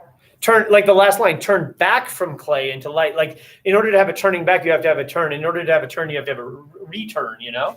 What else in this little section? What else jumps out at you? Just this section, because it's super rich. It's a nice choice, Heather. Anybody else see any lines or words or phrases or image kinds?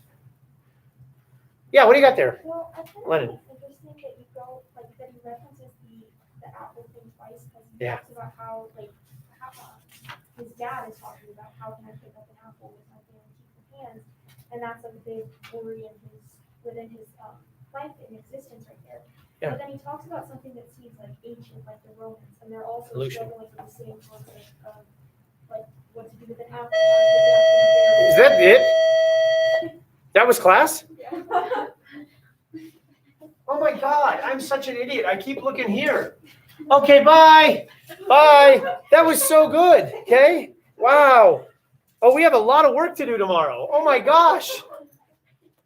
Oh, I'm such a bad teacher. Okay, have a nice day. Bye at home. Thanks. Holy cow. Check out. If you're at home, check out. If you're here, if you have time, check out. Holy cow.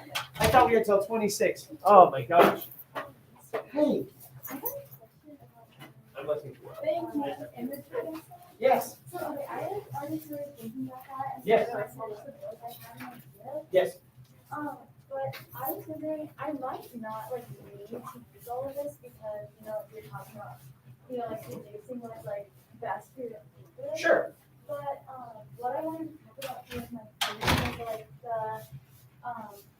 the human desire for like tangibility. Yes. In like like the meaning of life, basically, like Sure. the unseen. So I was wondering if you could talk about both like architecture and like anything that they like build or like. Okay, so here's how you're gonna do that. You're gonna write a paper on Paul Harding. That's wet, just so you know. Harding has lots of architectural imagery. Okay. Then what you have to be able to build your paper with the architectural imagery. Okay. But then if you want to say that while this is being built, there's also this idea, and Harding uses like language of architecture, like building, with this secondary quote or whatever. But they always have to be secondary, helping or reinforcing what you've established with imagery. Okay. You can't just say you can't use the imagery in your language. You can't say George is building memories of his father. Because that's you using the architectural wording. Yeah, but like what I meant more was like, so there's like architecture, like building a house, but then I also want to talk about like, so like after Howard like experiences his father like fading, and he like experiences these like moments of like being out of control. He like has no like real memory and no control of his body. Yes. Like, he searches a career that like lets him like experience the tangibility of the world by like tinkering with other Of course. people's things. So like it's like architecture and like building that like metal stuff and like whatever like the tools, but like it cannot be considered the same image. Or they're too like broad. I think there's something in there if you're talking about the idea of like craftsmanship. Yeah, that's Maybe a better word for find something like that. Okay, that's I think you're that's okay. a good word. Yeah. Okay. Thank you. Hiya. Hi. Wait, real quick. Fast. Okay. Okay. So Look at all that stuff. yeah, I've been looking at Oh my kind of the gosh. cigarettes and smoking. Oh my gosh. Yes. But it progressively becomes less and less until in the final chapter there's a lot more. Mhm. I was wondering if I should still kind of go with that, or maybe I should choose something else. Well, keep in mind, your paper doesn't have to have like more at the end. Like the wealth of it can be early in the text because your Okay. paper will build to what it needs to build. And so, like in that last body paragraph, it could be something that happened in chapter 1 if it's Okay. really shooting that idea. So, Yeah. I as long as you have a Yeah. decent number, Yeah. because there, and maybe you could say with the smoking that also kind of. There's the idea of the shadows and so I don't know. Maybe there's something that you could kind of layer underneath the smoke. Okay, you know? yeah, kind of add something extra. But don't freak out that Okay, it's yeah, not at don't the look end for of the book. consistency. Look for as Uh, long as there's a wealth of information. Yeah, for it. exactly. Yeah. And frankly, that's because at the end of the book, some of the images are so profound that I was like, oh, well, I have to talk about that one. It's like, Yeah. no, they've been all over the book. So Yeah, they can be scattered everywhere. absolutely. Okay, perfect. Nice. Thank you so much. That's all I have. Thank you. Bye. Hi. Okay. I will see you. In a little bit, yeah. Have a good one. Yep. All right, this is all done here. Mr. Friesen, I'm kind of been in your class, but like not participating. Hi, welcome. Who are you? Alex. Alex. Welcome, Alex. Oh, you're all looking at that. So I just. curious So about welcome. So have you been doing anything, Alex? No, I've just been in the hospital. Okay. So we got to talk a little bit about like, where we're at and what we're doing. We're kind of starting something. Well, we're wrapping up something today with our personal statement essays. We've been doing that for a couple of weeks.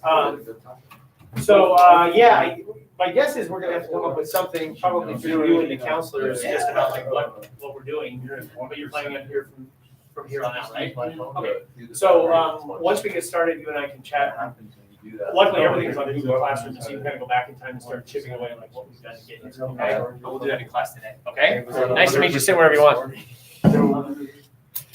If you are at home, welcome. I hope I can see you. I can see 3 of you. That's great. Okay, so I need this, and I need this. 5. There we go. And now we need to do this, and this, and this, and this.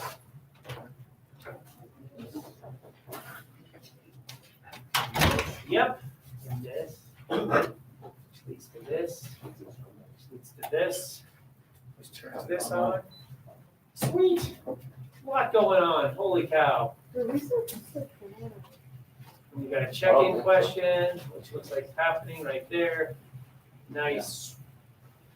That's happening.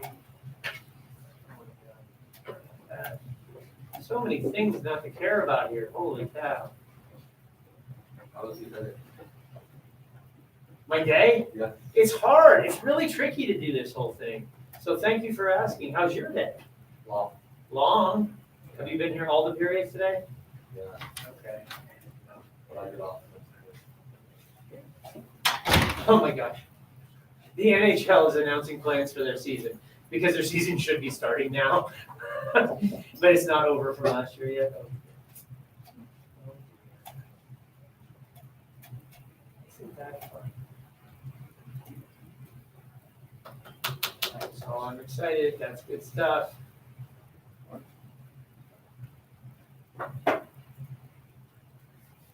That's good stuff. That's good stuff. Look at that 4 times. Really strange. Okay. English class, got it. If you're in the classroom, we always try to check in even though we are here. Help as well.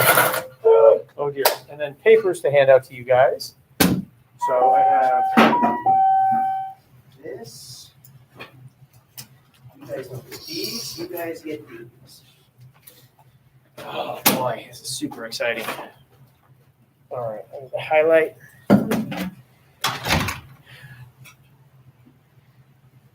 Boom. And boom. Who else is remote? Daniel.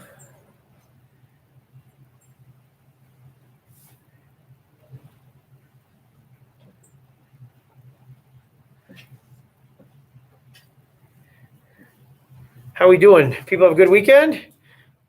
I thought that weekend was very quick. Very quick indeed. Oh boy. Hey, if you're at home, welcome. Thanks for being here.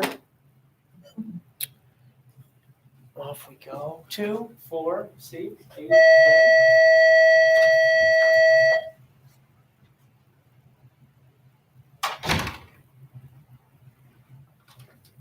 Okay. Welcome. Thanks for coming. Thanks for making English part of your day. My name is Mr. Friesen. I'll be your teacher for the day. Let's do a poem, and then I'll take attendance. So here we go.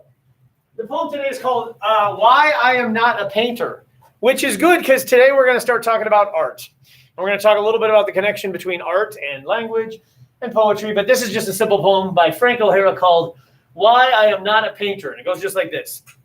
I am not a painter. I am a poet. Why? I think I would rather be a painter, but I am not. Well, for instance, Mike Goldberg is starting a painting. I drop in. Sit down and have a drink, he says. I drink. We drink. I look up. You have sardines in it. Yes, it needed something there. Oh. I go and the days go by and I drop in again. The painting is going on and I go and the days go by, I drop in. The painting is finished. Where's sardines? All that is left is just letters. It was too much, Mike says. But me? One day I am thinking of a color, orange. I write about orange. I write a line about orange. Pretty soon it is a whole page of words, not lines, then another page. There should be so much more, not of orange, of words, of how terrible orange is and life. Days go by. It is even in prose. I am a real poet. My poem is finished and I haven't mentioned orange yet. It's 12 poems. I call it Oranges. And one day in the gallery, I see Mike's painting called Sardines. And you guys say? That was good. Nice. So here's what we're going to do today. If you're here, even if you're at home, you have to check in. But if you're here, I want you to check in anyway. So if you guys can pull out some machine and check in. And the reason we do that is it just cleans up my attendance. I know you're here because I'm going to take attendance real quick. But off we go. So Alex is here. I met you for the first time. Yay. And Hunter is there. And Austin is not here. Oh, no, you're back there. You were there before. Thanks, Austin. And Olivia is here. Okay, welcome. And Jack is here. And Caleb is not. I think he's on quarantine. And Brooklyn is here. And Jake is here. And Autumn is here. And Mike is back there. And Tez is there. And Hannah is there. Okay. Yay. So everybody's here. And then if you're at home, you also check in as well. Let's see what we think of the idea here. Do we think today will be worse or better than it is? Let's see. Are you checked in? Did everybody have a chance to check in here inside? Check in. What do we think? If you're at home, check in. I believe the world will be better in 100 years than it is today. What's our stats here? Almost even. Slightly more people think the world will be worse. Oh, dear. That's a shame. That is absolutely a shame. Oh my gosh, now it's 2-1. 2-1. The world will be worse in 100 years. Really? You guys think that, huh? You think the world is worse today than it was 100 years ago? You think you're at the tipping point. We're fortunate enough to be at the tipping point of history. Is the world better 100 years ago than it was 200 years ago? Is the world better 300 years ago than it was 4? Wow, so we're at the tipping point, huh? You guys are at the crux, huh? I don't know, unless you're one of these. All right. Nicely done. So here's what we're going to do today. Anybody know what these are? There you go. See? Okay. This is weird. Pay attention. If you're at home, the 9 of you, welcome. Thanks for coming. Okay. Like and subscribe. Today's English class is brought to you by Squarespace. Squarespace is an online platform where you can create websites which will work to your needs. No matter if you have a small business or a large company or you just want to get your thoughts out there. Squarespace is the place to be. And if you visit squarespace.com/FriesenEnglish and punch in that offer code, you'll get 20% off of your new website. There's got handy tools and 24-hour service. It's made for you. So visit Squarespace today and set up your online platform. All right. Anyway, I'm trying to monetize this, guys. Do you think it's going to work? I think so. I think it's going to work. Here's something weird. Is today, you all that are in the room are going to do this thing, what to do if you're in person. And if you're online, you're going to do what to do if you're online. And then tomorrow, when you're online, you're going to do what to do if you're online. And if you're online now, you'll be in person and you'll do what to do if you're in person. Unless you're always online. And then I don't know what to do with you. Okay? I'm going to do the exact same thing tomorrow. So tomorrow I'm going to come in, I'm going to read a poem, and then I'm going to say, here's what we're doing. If you're in person, you're going to do the in-person thing. And if you're online, you're going to do the online thing, which is totally different. We're not going to try to do the same thing. So I got to get the online people out of here right now. So online people, if you're here, here's what you're doing. And then you guys in the room, you're previewing what you're doing tomorrow. So, oops, check this. So, so if you are online right now, on Google Classroom today, you'll find a series of 5 Edpuzzle videos. And they're anywhere from like 1.5 minutes long to 6 minutes long. They're short. And you will find a series of 5 Edpuzzle videos from a series that I have curated, or actually from a series of videos that have been curated by this website called Smart History. And Smart History is a way to consider art history and conversation. We're going to be beginning a unit on art. And I am not an art teacher, but I'm going to be using resources with art. And the problem with art is it's visual. You have to look at it. So we might as well look at it on the computer screen. So the videos are our first step in looking at the idea of art and considering why art matters, okay? So your job, if you're at home, and you guys who are here today will do this tomorrow, is you'll go through the 5 videos and you'll answer the embedded questions, because there are a series of questions in the videos about what you think or what you notice. And you must do this by the end of class today. This is intended to be classwork, not homework. Class ends today at 11:40. So if I shut up, you'll have about 65 minutes to do this. This is not homework. Your homework is to have your improved personal statement written by 9:28 at 7:35. So 9:28 for you guys is 1 week from today. So your homework is to work on your personal essay. Your classwork is to start the art unit, unless you're in the building and you're going to work on the personal essay in the building today. Let me know via Google Classroom comment if you need help, because I'll have Google Classroom open here today. And all you'll do is just say, Friesen, I can't get to this, or I don't understand this, or whatever. So I'll just be watching for your comments if you're at home. And you need to return to class at the end to check out. So come back to class at like 11:36 or something like that with 5 minutes left. Okay? So if you're at home, goodbye, you're leaving, bye. All right? If you're online, you're gone. If you're here, here's what we're going to do. Today we're going to look at your personal statement essay. And we're going to look at the revision process. I asked that you had a personal statement for today. And we're going to be spending time making that better. If you don't have a personal statement essay today, well, we're still going to be, you'll be making nothing into something, which will in fact make it better.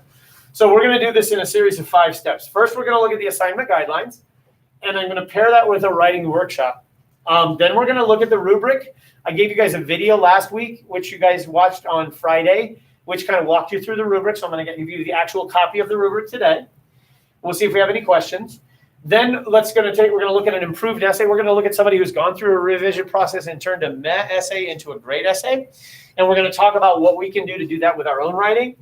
And then we're going to take a look at a couple of examples of personal statement essays that need revision. We're going to talk about what they could do to make them better. And then I'm going to give you a link to some good examples if you just need some more inspiration, or if you just want to see what a polished essay should do. I'm not interested in your second day of class. I asked you to write me a few paragraphs about who you were. Those were informal. Just get it done. This is an essay that is supposed to be polished and thought about and made better.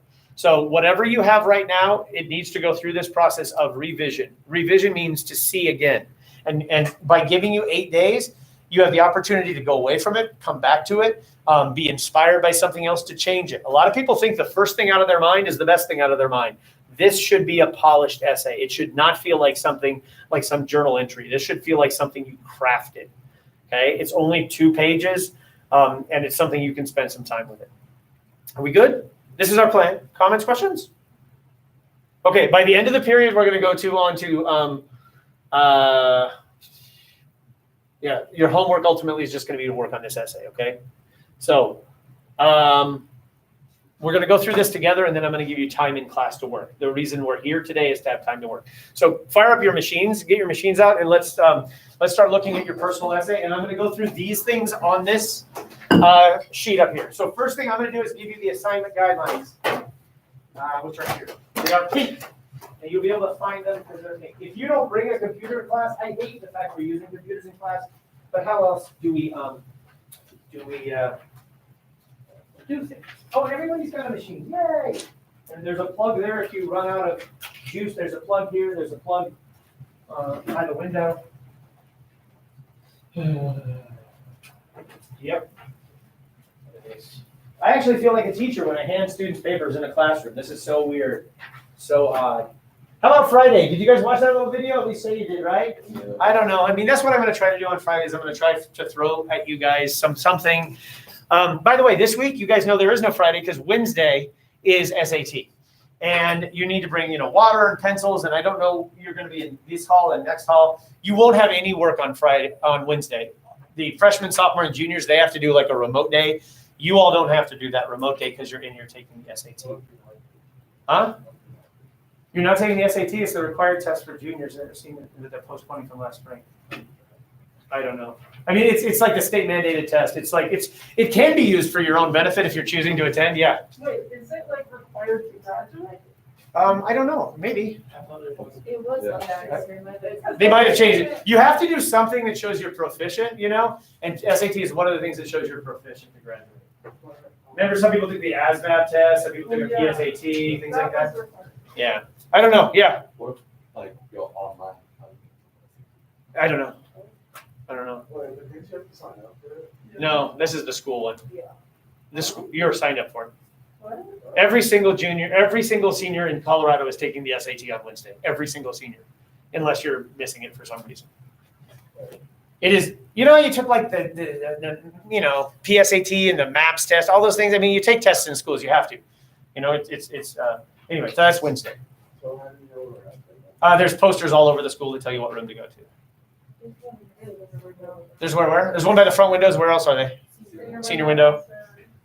Okay. All right. Okay. By the way, I talked to Mr. Lentini in the counseling office. If you guys have not yet been to the Google Classroom for senior seminar, you should go there.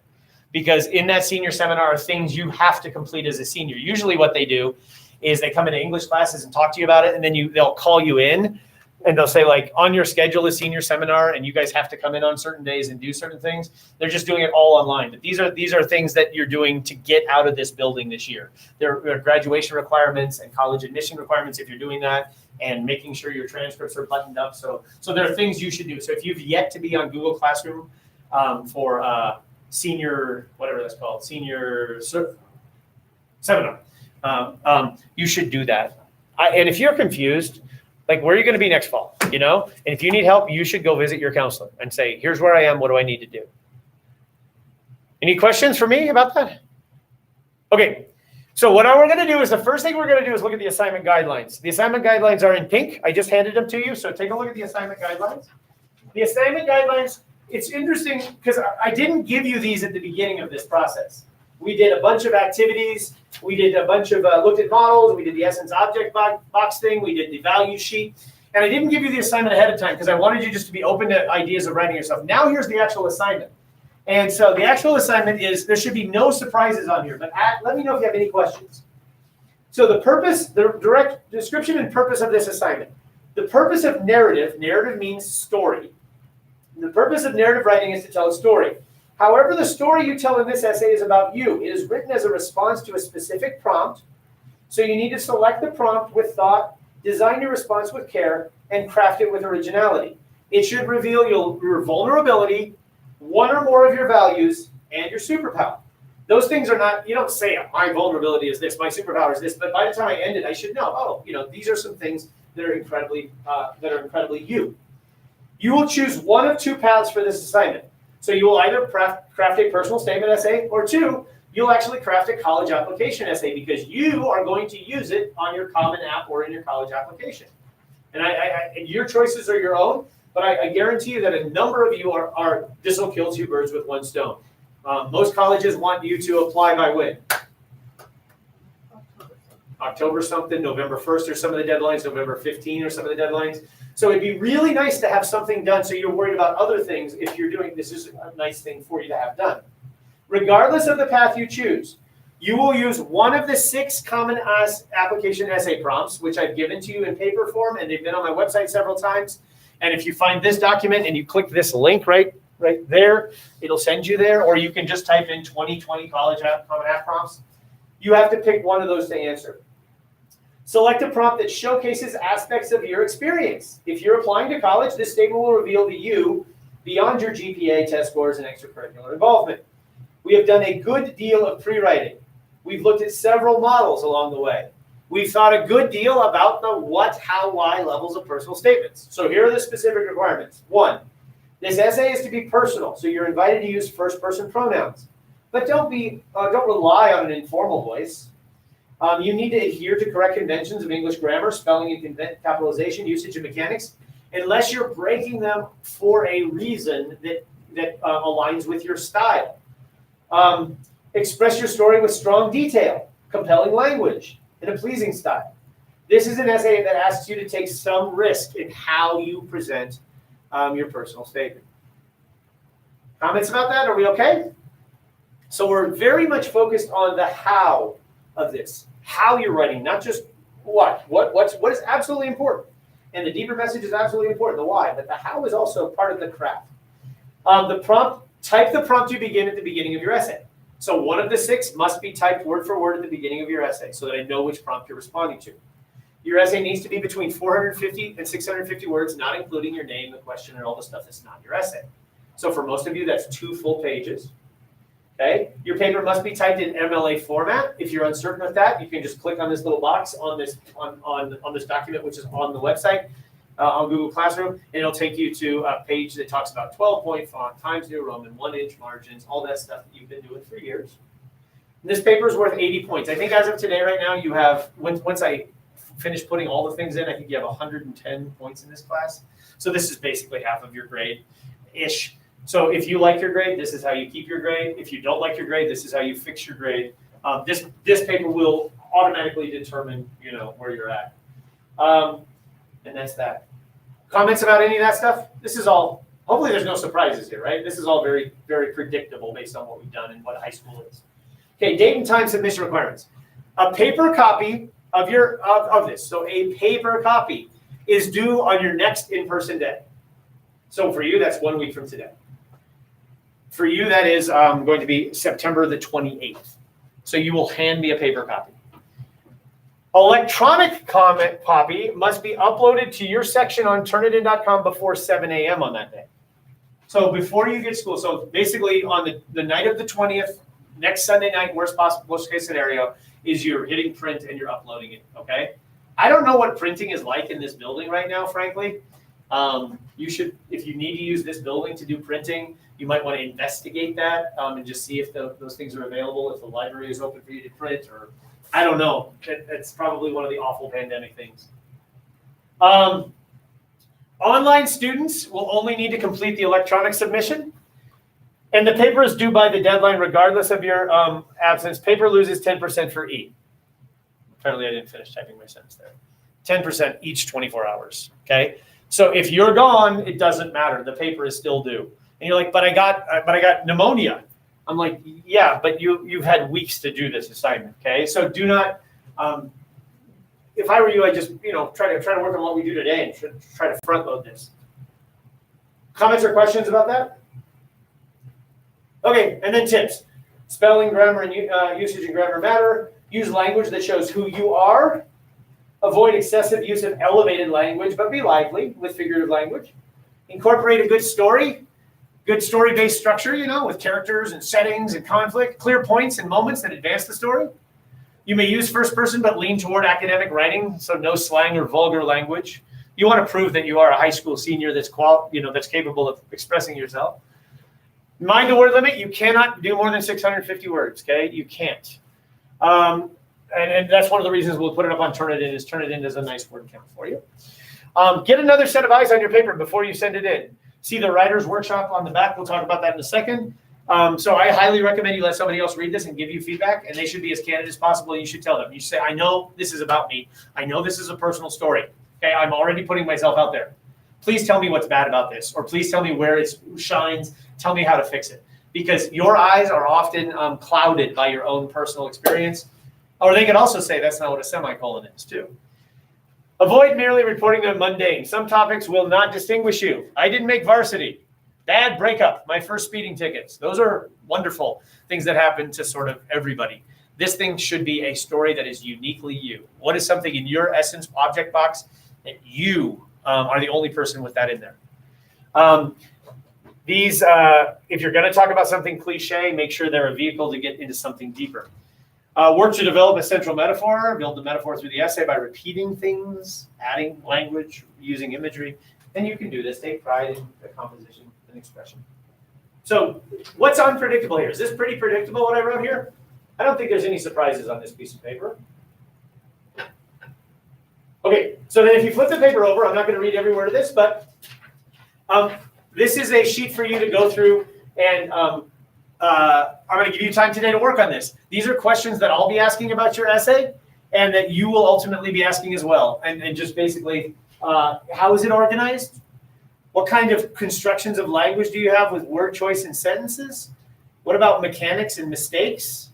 What about the idea that you're showing and not telling, and that you're ultimately trying to really be a descriptive writer, and then overall your message? And so bottom line is, this is a really good sheet for you to use to go through, but I think it's hard sometimes to do this for your own writing. And I would encourage you, if you're comfortable enough, and it can be done in class today, you could say, I want, would you mind reading my paper for me and giving me some feedback on these things today? You can certainly work independently today, but if you would like to work with somebody else, we can absolutely do that in class as well today. Okay? Comments, questions? The good thing about teaching seniors is I know none of this is new because we've been writing in English class. It's funny, one year I went to back to school night, and they were like, well, this year in world history we're doing this, and this year in chemistry we're doing this. And I'm like, this year we're doing the exact same thing we've done every year since first grade, which is we read things and we write things. That's all we do. Okay. The second thing we're going to do today is I'm going to hand you the rubric. So this is the rubric that I made the video about last week. So here's a copy. I would like this rubric to be attached to the paper you submit in 1 week, okay? And that's just you kind of walking through. And you can see that the rubric has like 4 columns. And the 4 columns are, the left column is, it sort of exceeds. I'm like kind of blown away. And then the second column is a B or a C, which is a proficient paper. Then the last 2 columns, so everything kind of on the left side of the sheet are proficient papers. Everything on the right side are papers that harm more than they help.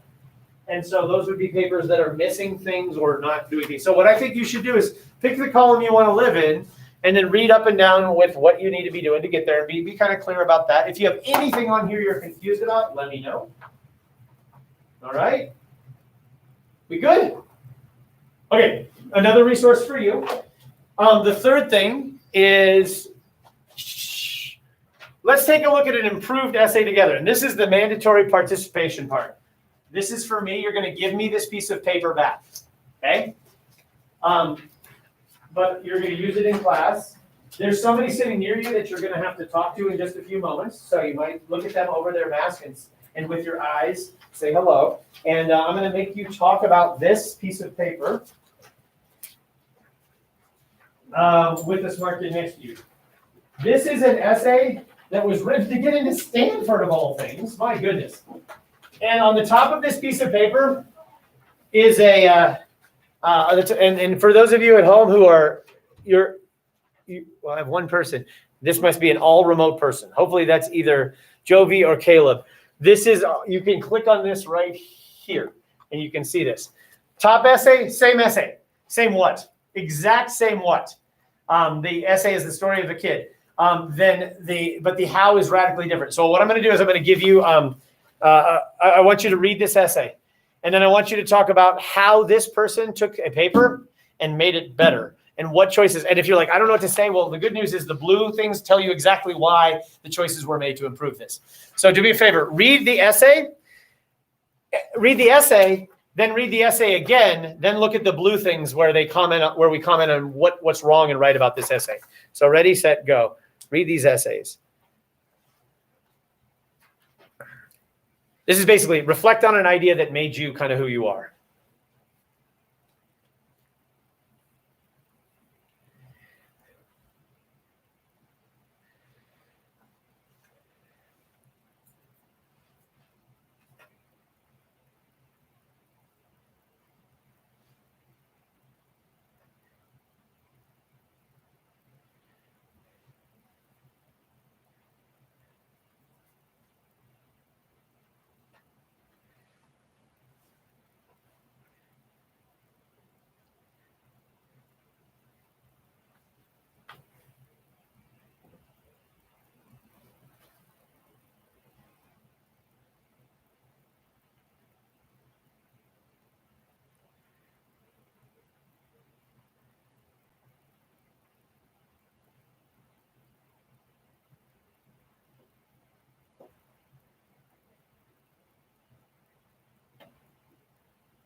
Raise your hand above your head. 5 is you're done. 0 is you haven't started. Show me where you're at.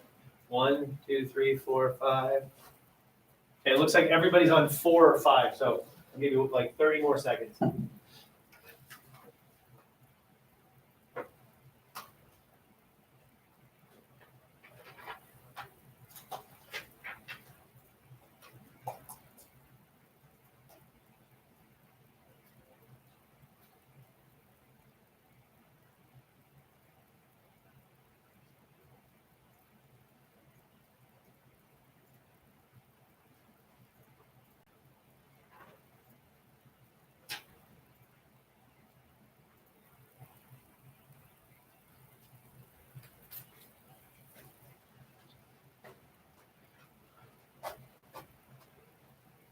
Okay, so what is the thing written about? That doesn't change, okay? But how the author chose to write changes radically, which then elevates the why. So do me a favor, talk to the smart kid next to you just about where you're at with like something like this, like what I'm asking you to do. I'm asking you to probably take something that might have felt a little like this and turn it into something like this. How do we tell a story as we're telling something about ourselves? So talk to the smart kid next to you about what did you notice that you're like, I'm gonna borrow that, I'm gonna steal that, that's a good point. Confused, go, talk about this, just talk. What'd you notice? What'd you notice? Since you're in school, we might as well play school, okay? What'd you notice?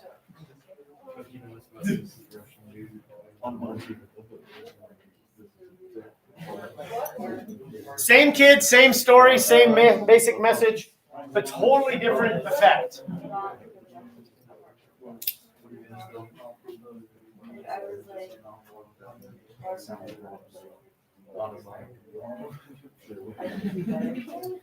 Nice, I heard that. Fancy. Stanford.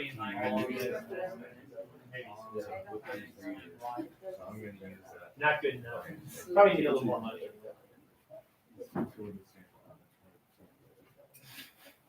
All right, it got naturally quiet. Remember, we want vulnerability, we want values. I really like the value here. Like, there's a value in the middle of this paper, you know, humanity's fear of losing freedoms, and, you know, people shouldn't have to endure that. And that's fine. But it's kind of buried in just like, here's kind of me going to school, right? By the end, we get this, like, you know, you got this end, the passion for intellectual pursuits, and, you know, this idea that we build to that. This kid took the time to, you know, asking questions. I think those things are powerful. It shows this quest for knowledge. We still have the same thing about like the KGB knocking, but elevating it at the beginning with this nice parallel structure. You know, this paper is about 2/3, or no, that's right. It's about half or a third as long as yours is going to be. You'll have a little more time to get into that. I really, really, really want you to take your writing. You have 7 days. And make it better and say, what would happen if I took the last thing I said and made it first? What would happen if I removed this entire section? I would really like for you to consider not letting this just be your first draft being your final draft. Because we kind of live in that world, don't we? Where our first draft is our final draft. The thing we put out there once is the thing that's always out there. Isn't it? But that's the irony of like a TikTok video, right? The really great TikTok videos were probably crafted and recrafted and polished and framed and then put up, you know, as opposed to the instant ones, right? So the things we take as like immediate are often done. It's why you know, these content creators online are just, it's a full-time job for them to make a 30-minute little YouTube video or something like that. So please take the time I give you, which is going to be in just a few minutes here in class, as well as the next week, to try to polish this. Questions about this? Okay. Last thing we're going to do is we're going to go back here, and you have this online. Can you guys get to this page right here on the web, on the slideshow? Can I steal these papers back? We don't need these. Can I steal these papers back? Thank you. Find that slideshow if you could, and let's try to get to. Thank you so much. Thank you very much. Sorry. Thank you very much. Okay. Can we get here? And keep in mind, everything I've handed you is on this document as well. So we're going to skip down to number 5. We're going to skip number 4 right now and see if you can get to this thing that says a link to more strong examples, okay? And if you can launch that, and when you have that launched, place a finger beside your ear, okay? And I'll know you're there, okay? When you've launched this, a link to more strong examples.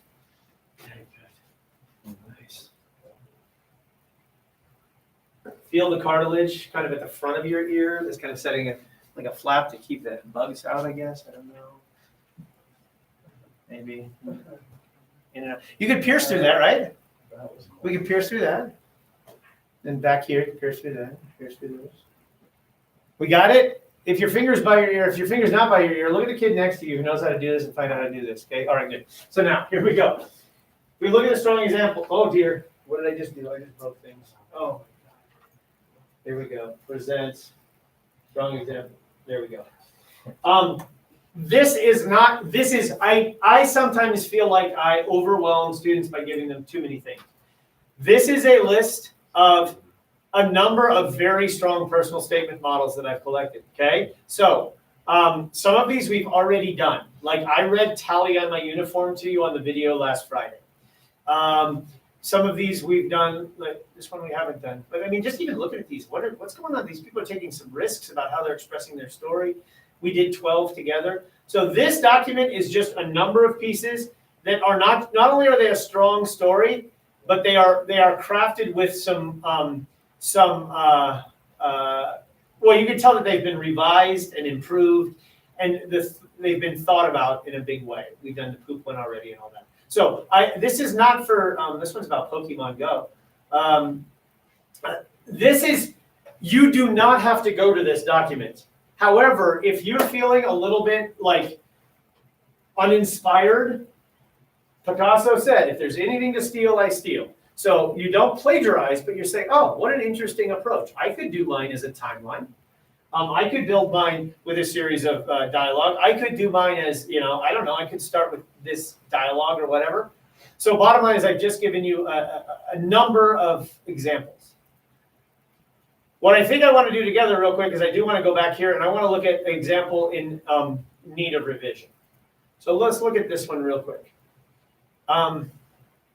So just right now, and you can go to this on your own, just right now without even reading a word about this, okay?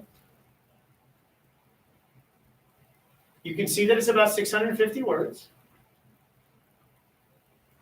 And I'm going to read it out loud, and then I'm going to ask, what would you tell this writer, or what would you tell yourself if you were this writer to change or consider changing? Ever since I was 19 months old, I could share my thought to people through talking like this. One time I was with my grandma and my mom at a nail salon a couple months before I turned 2. And while my grandma was praying and my mom was grabbing the car, I began to talk to the man who was waiting for his wife right next to me. Obviously, I don't remember the stranger I met inside the salon, but I have a good feeling that he remembers me. Thinking back, he probably can still remember my mom's name, my dad's name, what my favorite color is, and how my grandma makes the best homemade lemonade because me being the newbie to English I was told him all those things and more. My mom came into the salon and apologized, probably thinking that I was annoying or bothering the man, but he replied with telling my mom how funny and enjoyable of a conversation it was. Every time my mom and grandma would both tell me this story, I couldn't help but smile because I know that it is who I am and how I still communicate now. That memory made me realize the importance of communication and the places it can take you. We're not going to read the whole thing. I guarantee you this is a powerful story, and I guarantee you this is an amazing thing.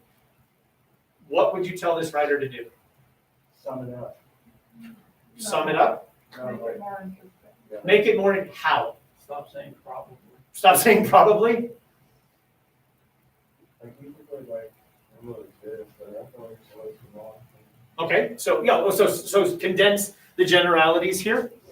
What's the richest detail? What is something in this story that is incredibly vulnerable and personal? One thing that is vivid and alive. My grandma makes the best homemade lemonade, something like that, right? That's a hook. That's something you put in your essence object box, right? My grandma's homemade lemonade. What does that say about who you are, your relationships with your family, what you believe in, whatever? Instead of burying that, how can you highlight that? Do you see any, could you tell this person to do something with sentence length? Why don't we do some short sentences, some long sentences? What about some dialogue? Guess what? Your story can kind of be a lie. Why would it be a lie? Because could you invent some dialogue that would make this come to life? Absolutely. And would that dialogue be true? By the way, do you think your memories of things in the past are true anyway? Or do you think that we've re-remembered? And I mean, you know that's true, right? That our memories are actually are constructed stories we have of our past. So you might as well construct a story. I'm not saying lie, but I'm saying add details. This is an important thing. Do we have a value in here? What's this person about? The importance of communication. That's a really important value. I believe that people need to be able to connect with strangers and family members and themselves. But it kind of gets lost in the weeds a little bit, right?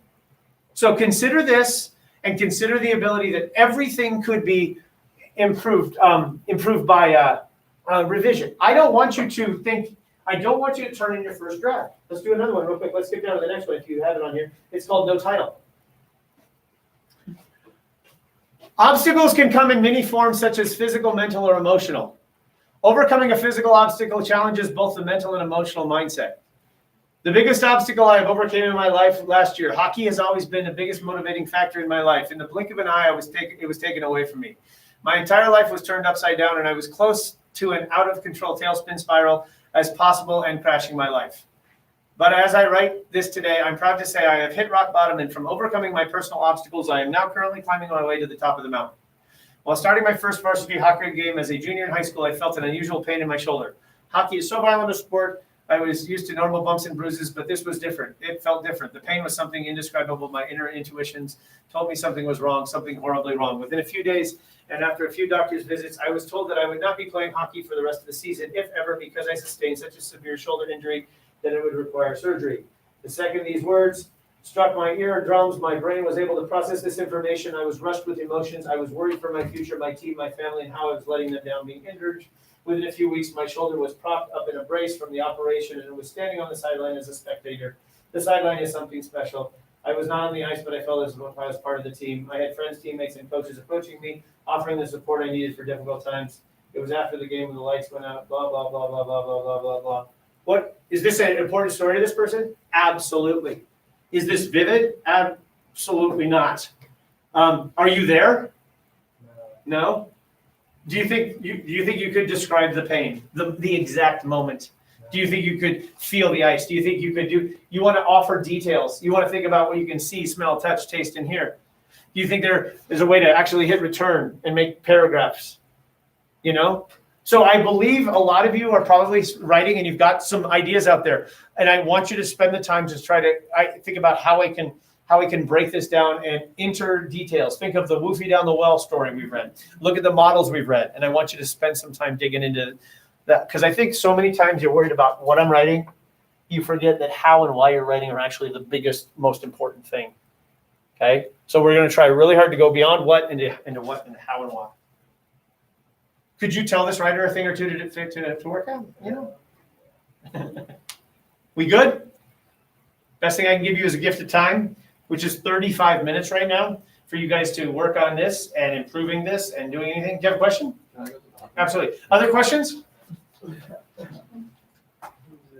Okay. So, and call me over. Part of the reason we were doing this is so that you would have the opportunity to workshop in the room.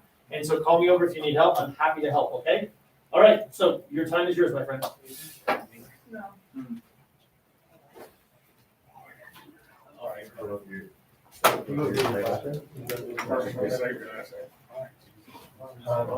Everything I built on these sessions. So I have to go back and That's a good one. You got every day so far. Why are those things? Oh, because they're already sure about because of my checking. So if you go on here and you basically start like on day one, everything I say is recorded. These are the slideshows that we go through. So I think if you could walk through these slideshows, you can just sense where we're at. We've done a good deal of rewriting with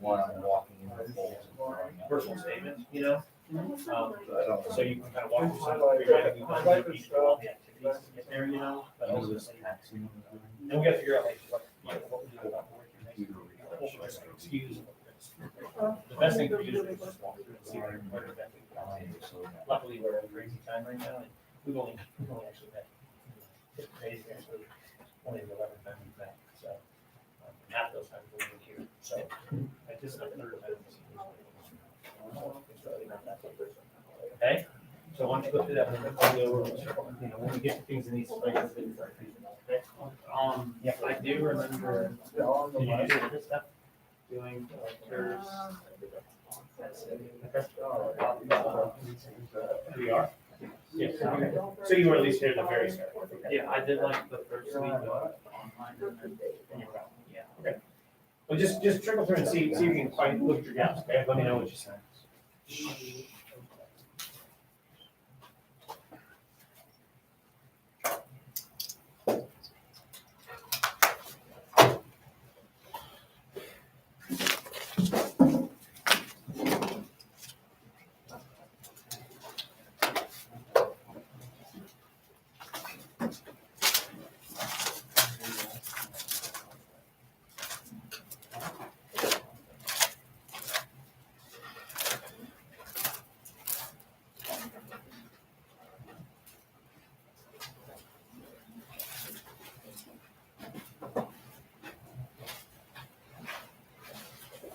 You took the pictures on it. Oh, sorry. You took the pictures of it.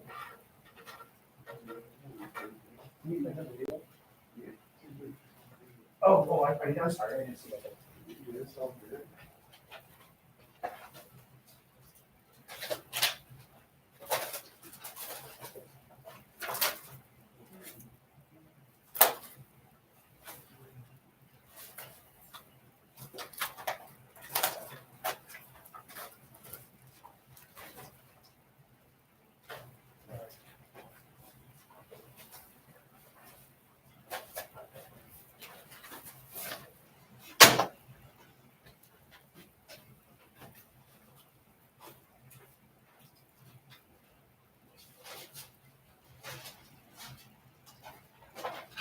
I'm gonna be that teacher. If I could just walk by your screen and just see what you've written now. So you did that. You did do what I asked, right? See, that's good. It's just nice. Hey, Miss Vito. Say hi. See, look at that. Nice. See. What are we doing, Miss Vito? I'm just checking out, walking around for a little bit. Nice. Yeah, that's stuff going on. Nice. We're trying to do a writing workshop. Well, I'm trying to make you guys, this is the first day where I took them, I said, I talked to them again, like, do this for 7 minutes, go, and then with these people only, I'm not trying to do, yeah. How do you like that? But hopefully the first day, Yeah. we'll see. I think you're gonna have to try both and see what works on different days and different purposes. I mean, it's funny, because that's just, it's particularly, you get to double prep early, and then, you have to set up, like, I had to get this out today. I had to get this newspaper out first, and I'm doing it in next Tuesday, because I have to be able to give it to the kids tomorrow, who I'm not seeing Monday, so they have it. So I'm doing, you have to think like one more thing in their hand versus on Tuesday. It's this is my biggest class. No, these are seniors. These are seniors. Well, maybe you can answer this question. Did you guys have some question about Wednesday? Yes. Oh, is that required to graduate? Is it required to graduate? No. So the requirements for graduation for your class have been waived by the state legislature. So all you guys need to do in order to graduate is what you normally would do. Pass your credits and have enough credits with Jefferson County to graduate. You don't have a testing requirement anymore. Yeah, Studying online, how are you gonna do that? you're not. You have to show up in person to do the SAT. You can't do the SAT online. Well, you have to sign up for the SAT. You should have already been signed up and your parents would have already gotten an email. If you didn't sign up, then no, you're not required to be here and you won't have. If you didn't sign up though, so you had to sign up to do the one on Wednesday? Yeah. Oh, okay. I thought it was just we signed them all up because they were seniors. No, So you just don't come instead? you just don't come Wednesday. And if you do need an SAT to get into college, you're gonna have to sign up with SAT to do one of their remote sessions that they have, like at a remote site. It won't be here at Colomine. Most SAT tests are actually at Chatfield. They're a host site and they're on Saturdays. Or So, Mountain Vista too. yeah, Mountain Vista. You gotta do it on your own. This is the only free one that we're gonna offer. Thank you for doing All that. right, I'm sorry, if you guys have SAT questions, though, just shoot me an email. Like, if you're like, hey, here's my situation, I need help, just email me, I'll help you. It'll be okay. Most colleges are waiting for your class. So if we do it, is it look better? It can help you, I think, know if you're looking at the right school, because each school will give you a target SAT range, like, say, at this school, kids average at 1350, or at this school, kids average at 1200. That'll let you know if kind of that school is maybe the right place for you in some ways, you know, if you fit their niche type student. I think the other thing that schools are still using it for is scholarship money. They tier that, but in terms of admissions, most schools for your class only, the class of 2021, are waiving SAT requirements, most. So check with the schools you want to go to, see if you need to take it or not. Maybe you don't. I gotta believe the personal essay, if you're choosing to use this personal essay for your Common App, I gotta believe that it's gonna be looked at harder It will be. than other years. And we've talked to, because I think most of you guys know I have a daughter who's a senior too. Me too. And we've talked to a bunch of different schools, and they've said that exact same statement. They're looking at harder at your transcript. They're looking harder at your essays that you have to write to get in. They're looking harder at your letters of recommendation. So be sure that you're requesting those. And then the one place an SAT could help you, say your GPA, maybe it's not as high as it should be. An SAT could help you get admitted if you can actually score higher. If you have a high GPA, you're probably okay not taking the SAT. But if you need to kind of balance that out, you know, like maybe you've gotten B's when probably in all honesty, you should have gotten A's, but you just didn't do stuff or whatever, then the SAT may actually help you gain admittance because you have this aptitude that maybe your GPA hasn't reflected. So each situation is different. Each school is different. So if you need help with that, either talk to me or talk to your counselors and we can kind of help you guys through it. But different scenarios, and this essay probably becomes more important than ever, more than just a grade in English class. Okay? All right. Sorry to interrupt. And we brought that up earlier and I didn't know the answer, so right. Yeah. I am happy to come look over your shoulder or tell me if you want me to do that, because I actually get paid to stand here right now.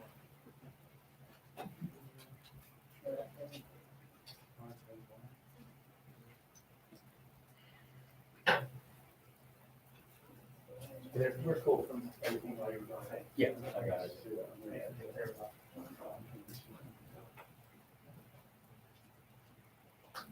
I'll give you a trick in your essay. Go to any given sentence, and either that sentence, the one before it, or the one after it should be something I can see, touch, taste, feel it here. As opposed to generalities. Like something somebody said out loud that I heard, or something I smelled or something.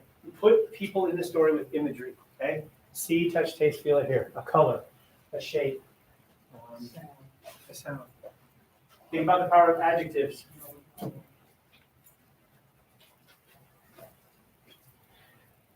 Use a two-word sentence somewhere in your paper.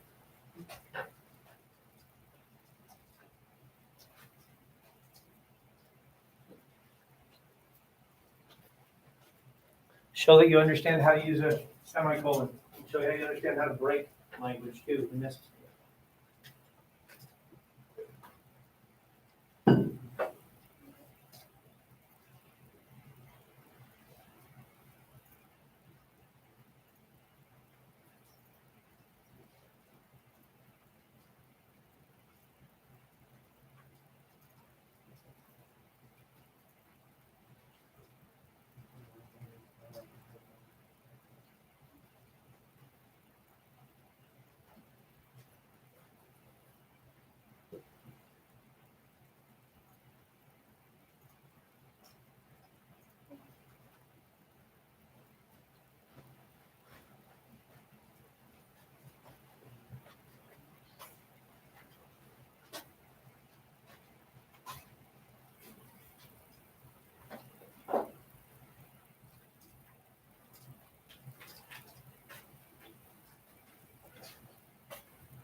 Hold on.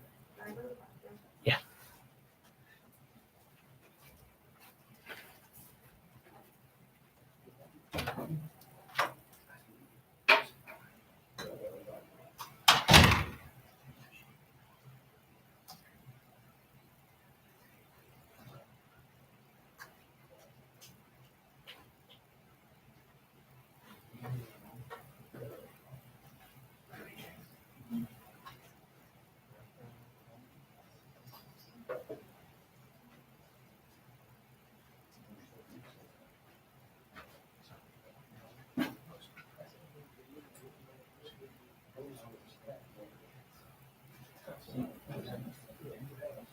Every single thing done, like, they're just gonna watch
Your hand, right?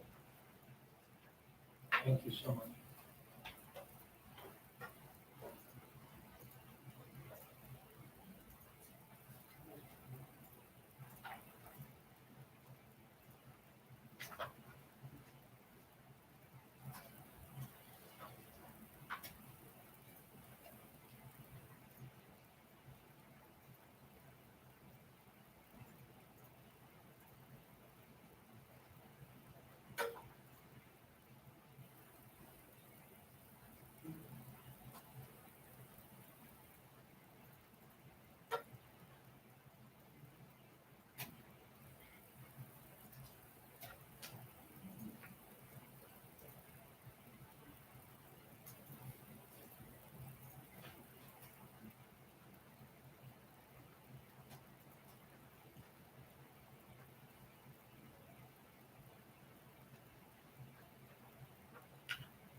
Anthony, can you come here real quick? You're in trouble. I just want to ask you something on this computer screen.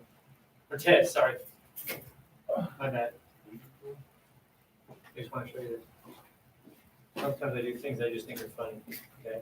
Made you get up for something I think is funny. So like when I look up like, here's a great cat, right? Here's a cat, right? Yeah, so this is you. No, I love that. Oh, I know, but I still love that.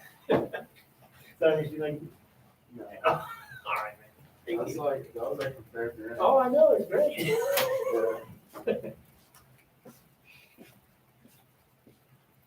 Didn't get up for that.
So it looks like some people are back here.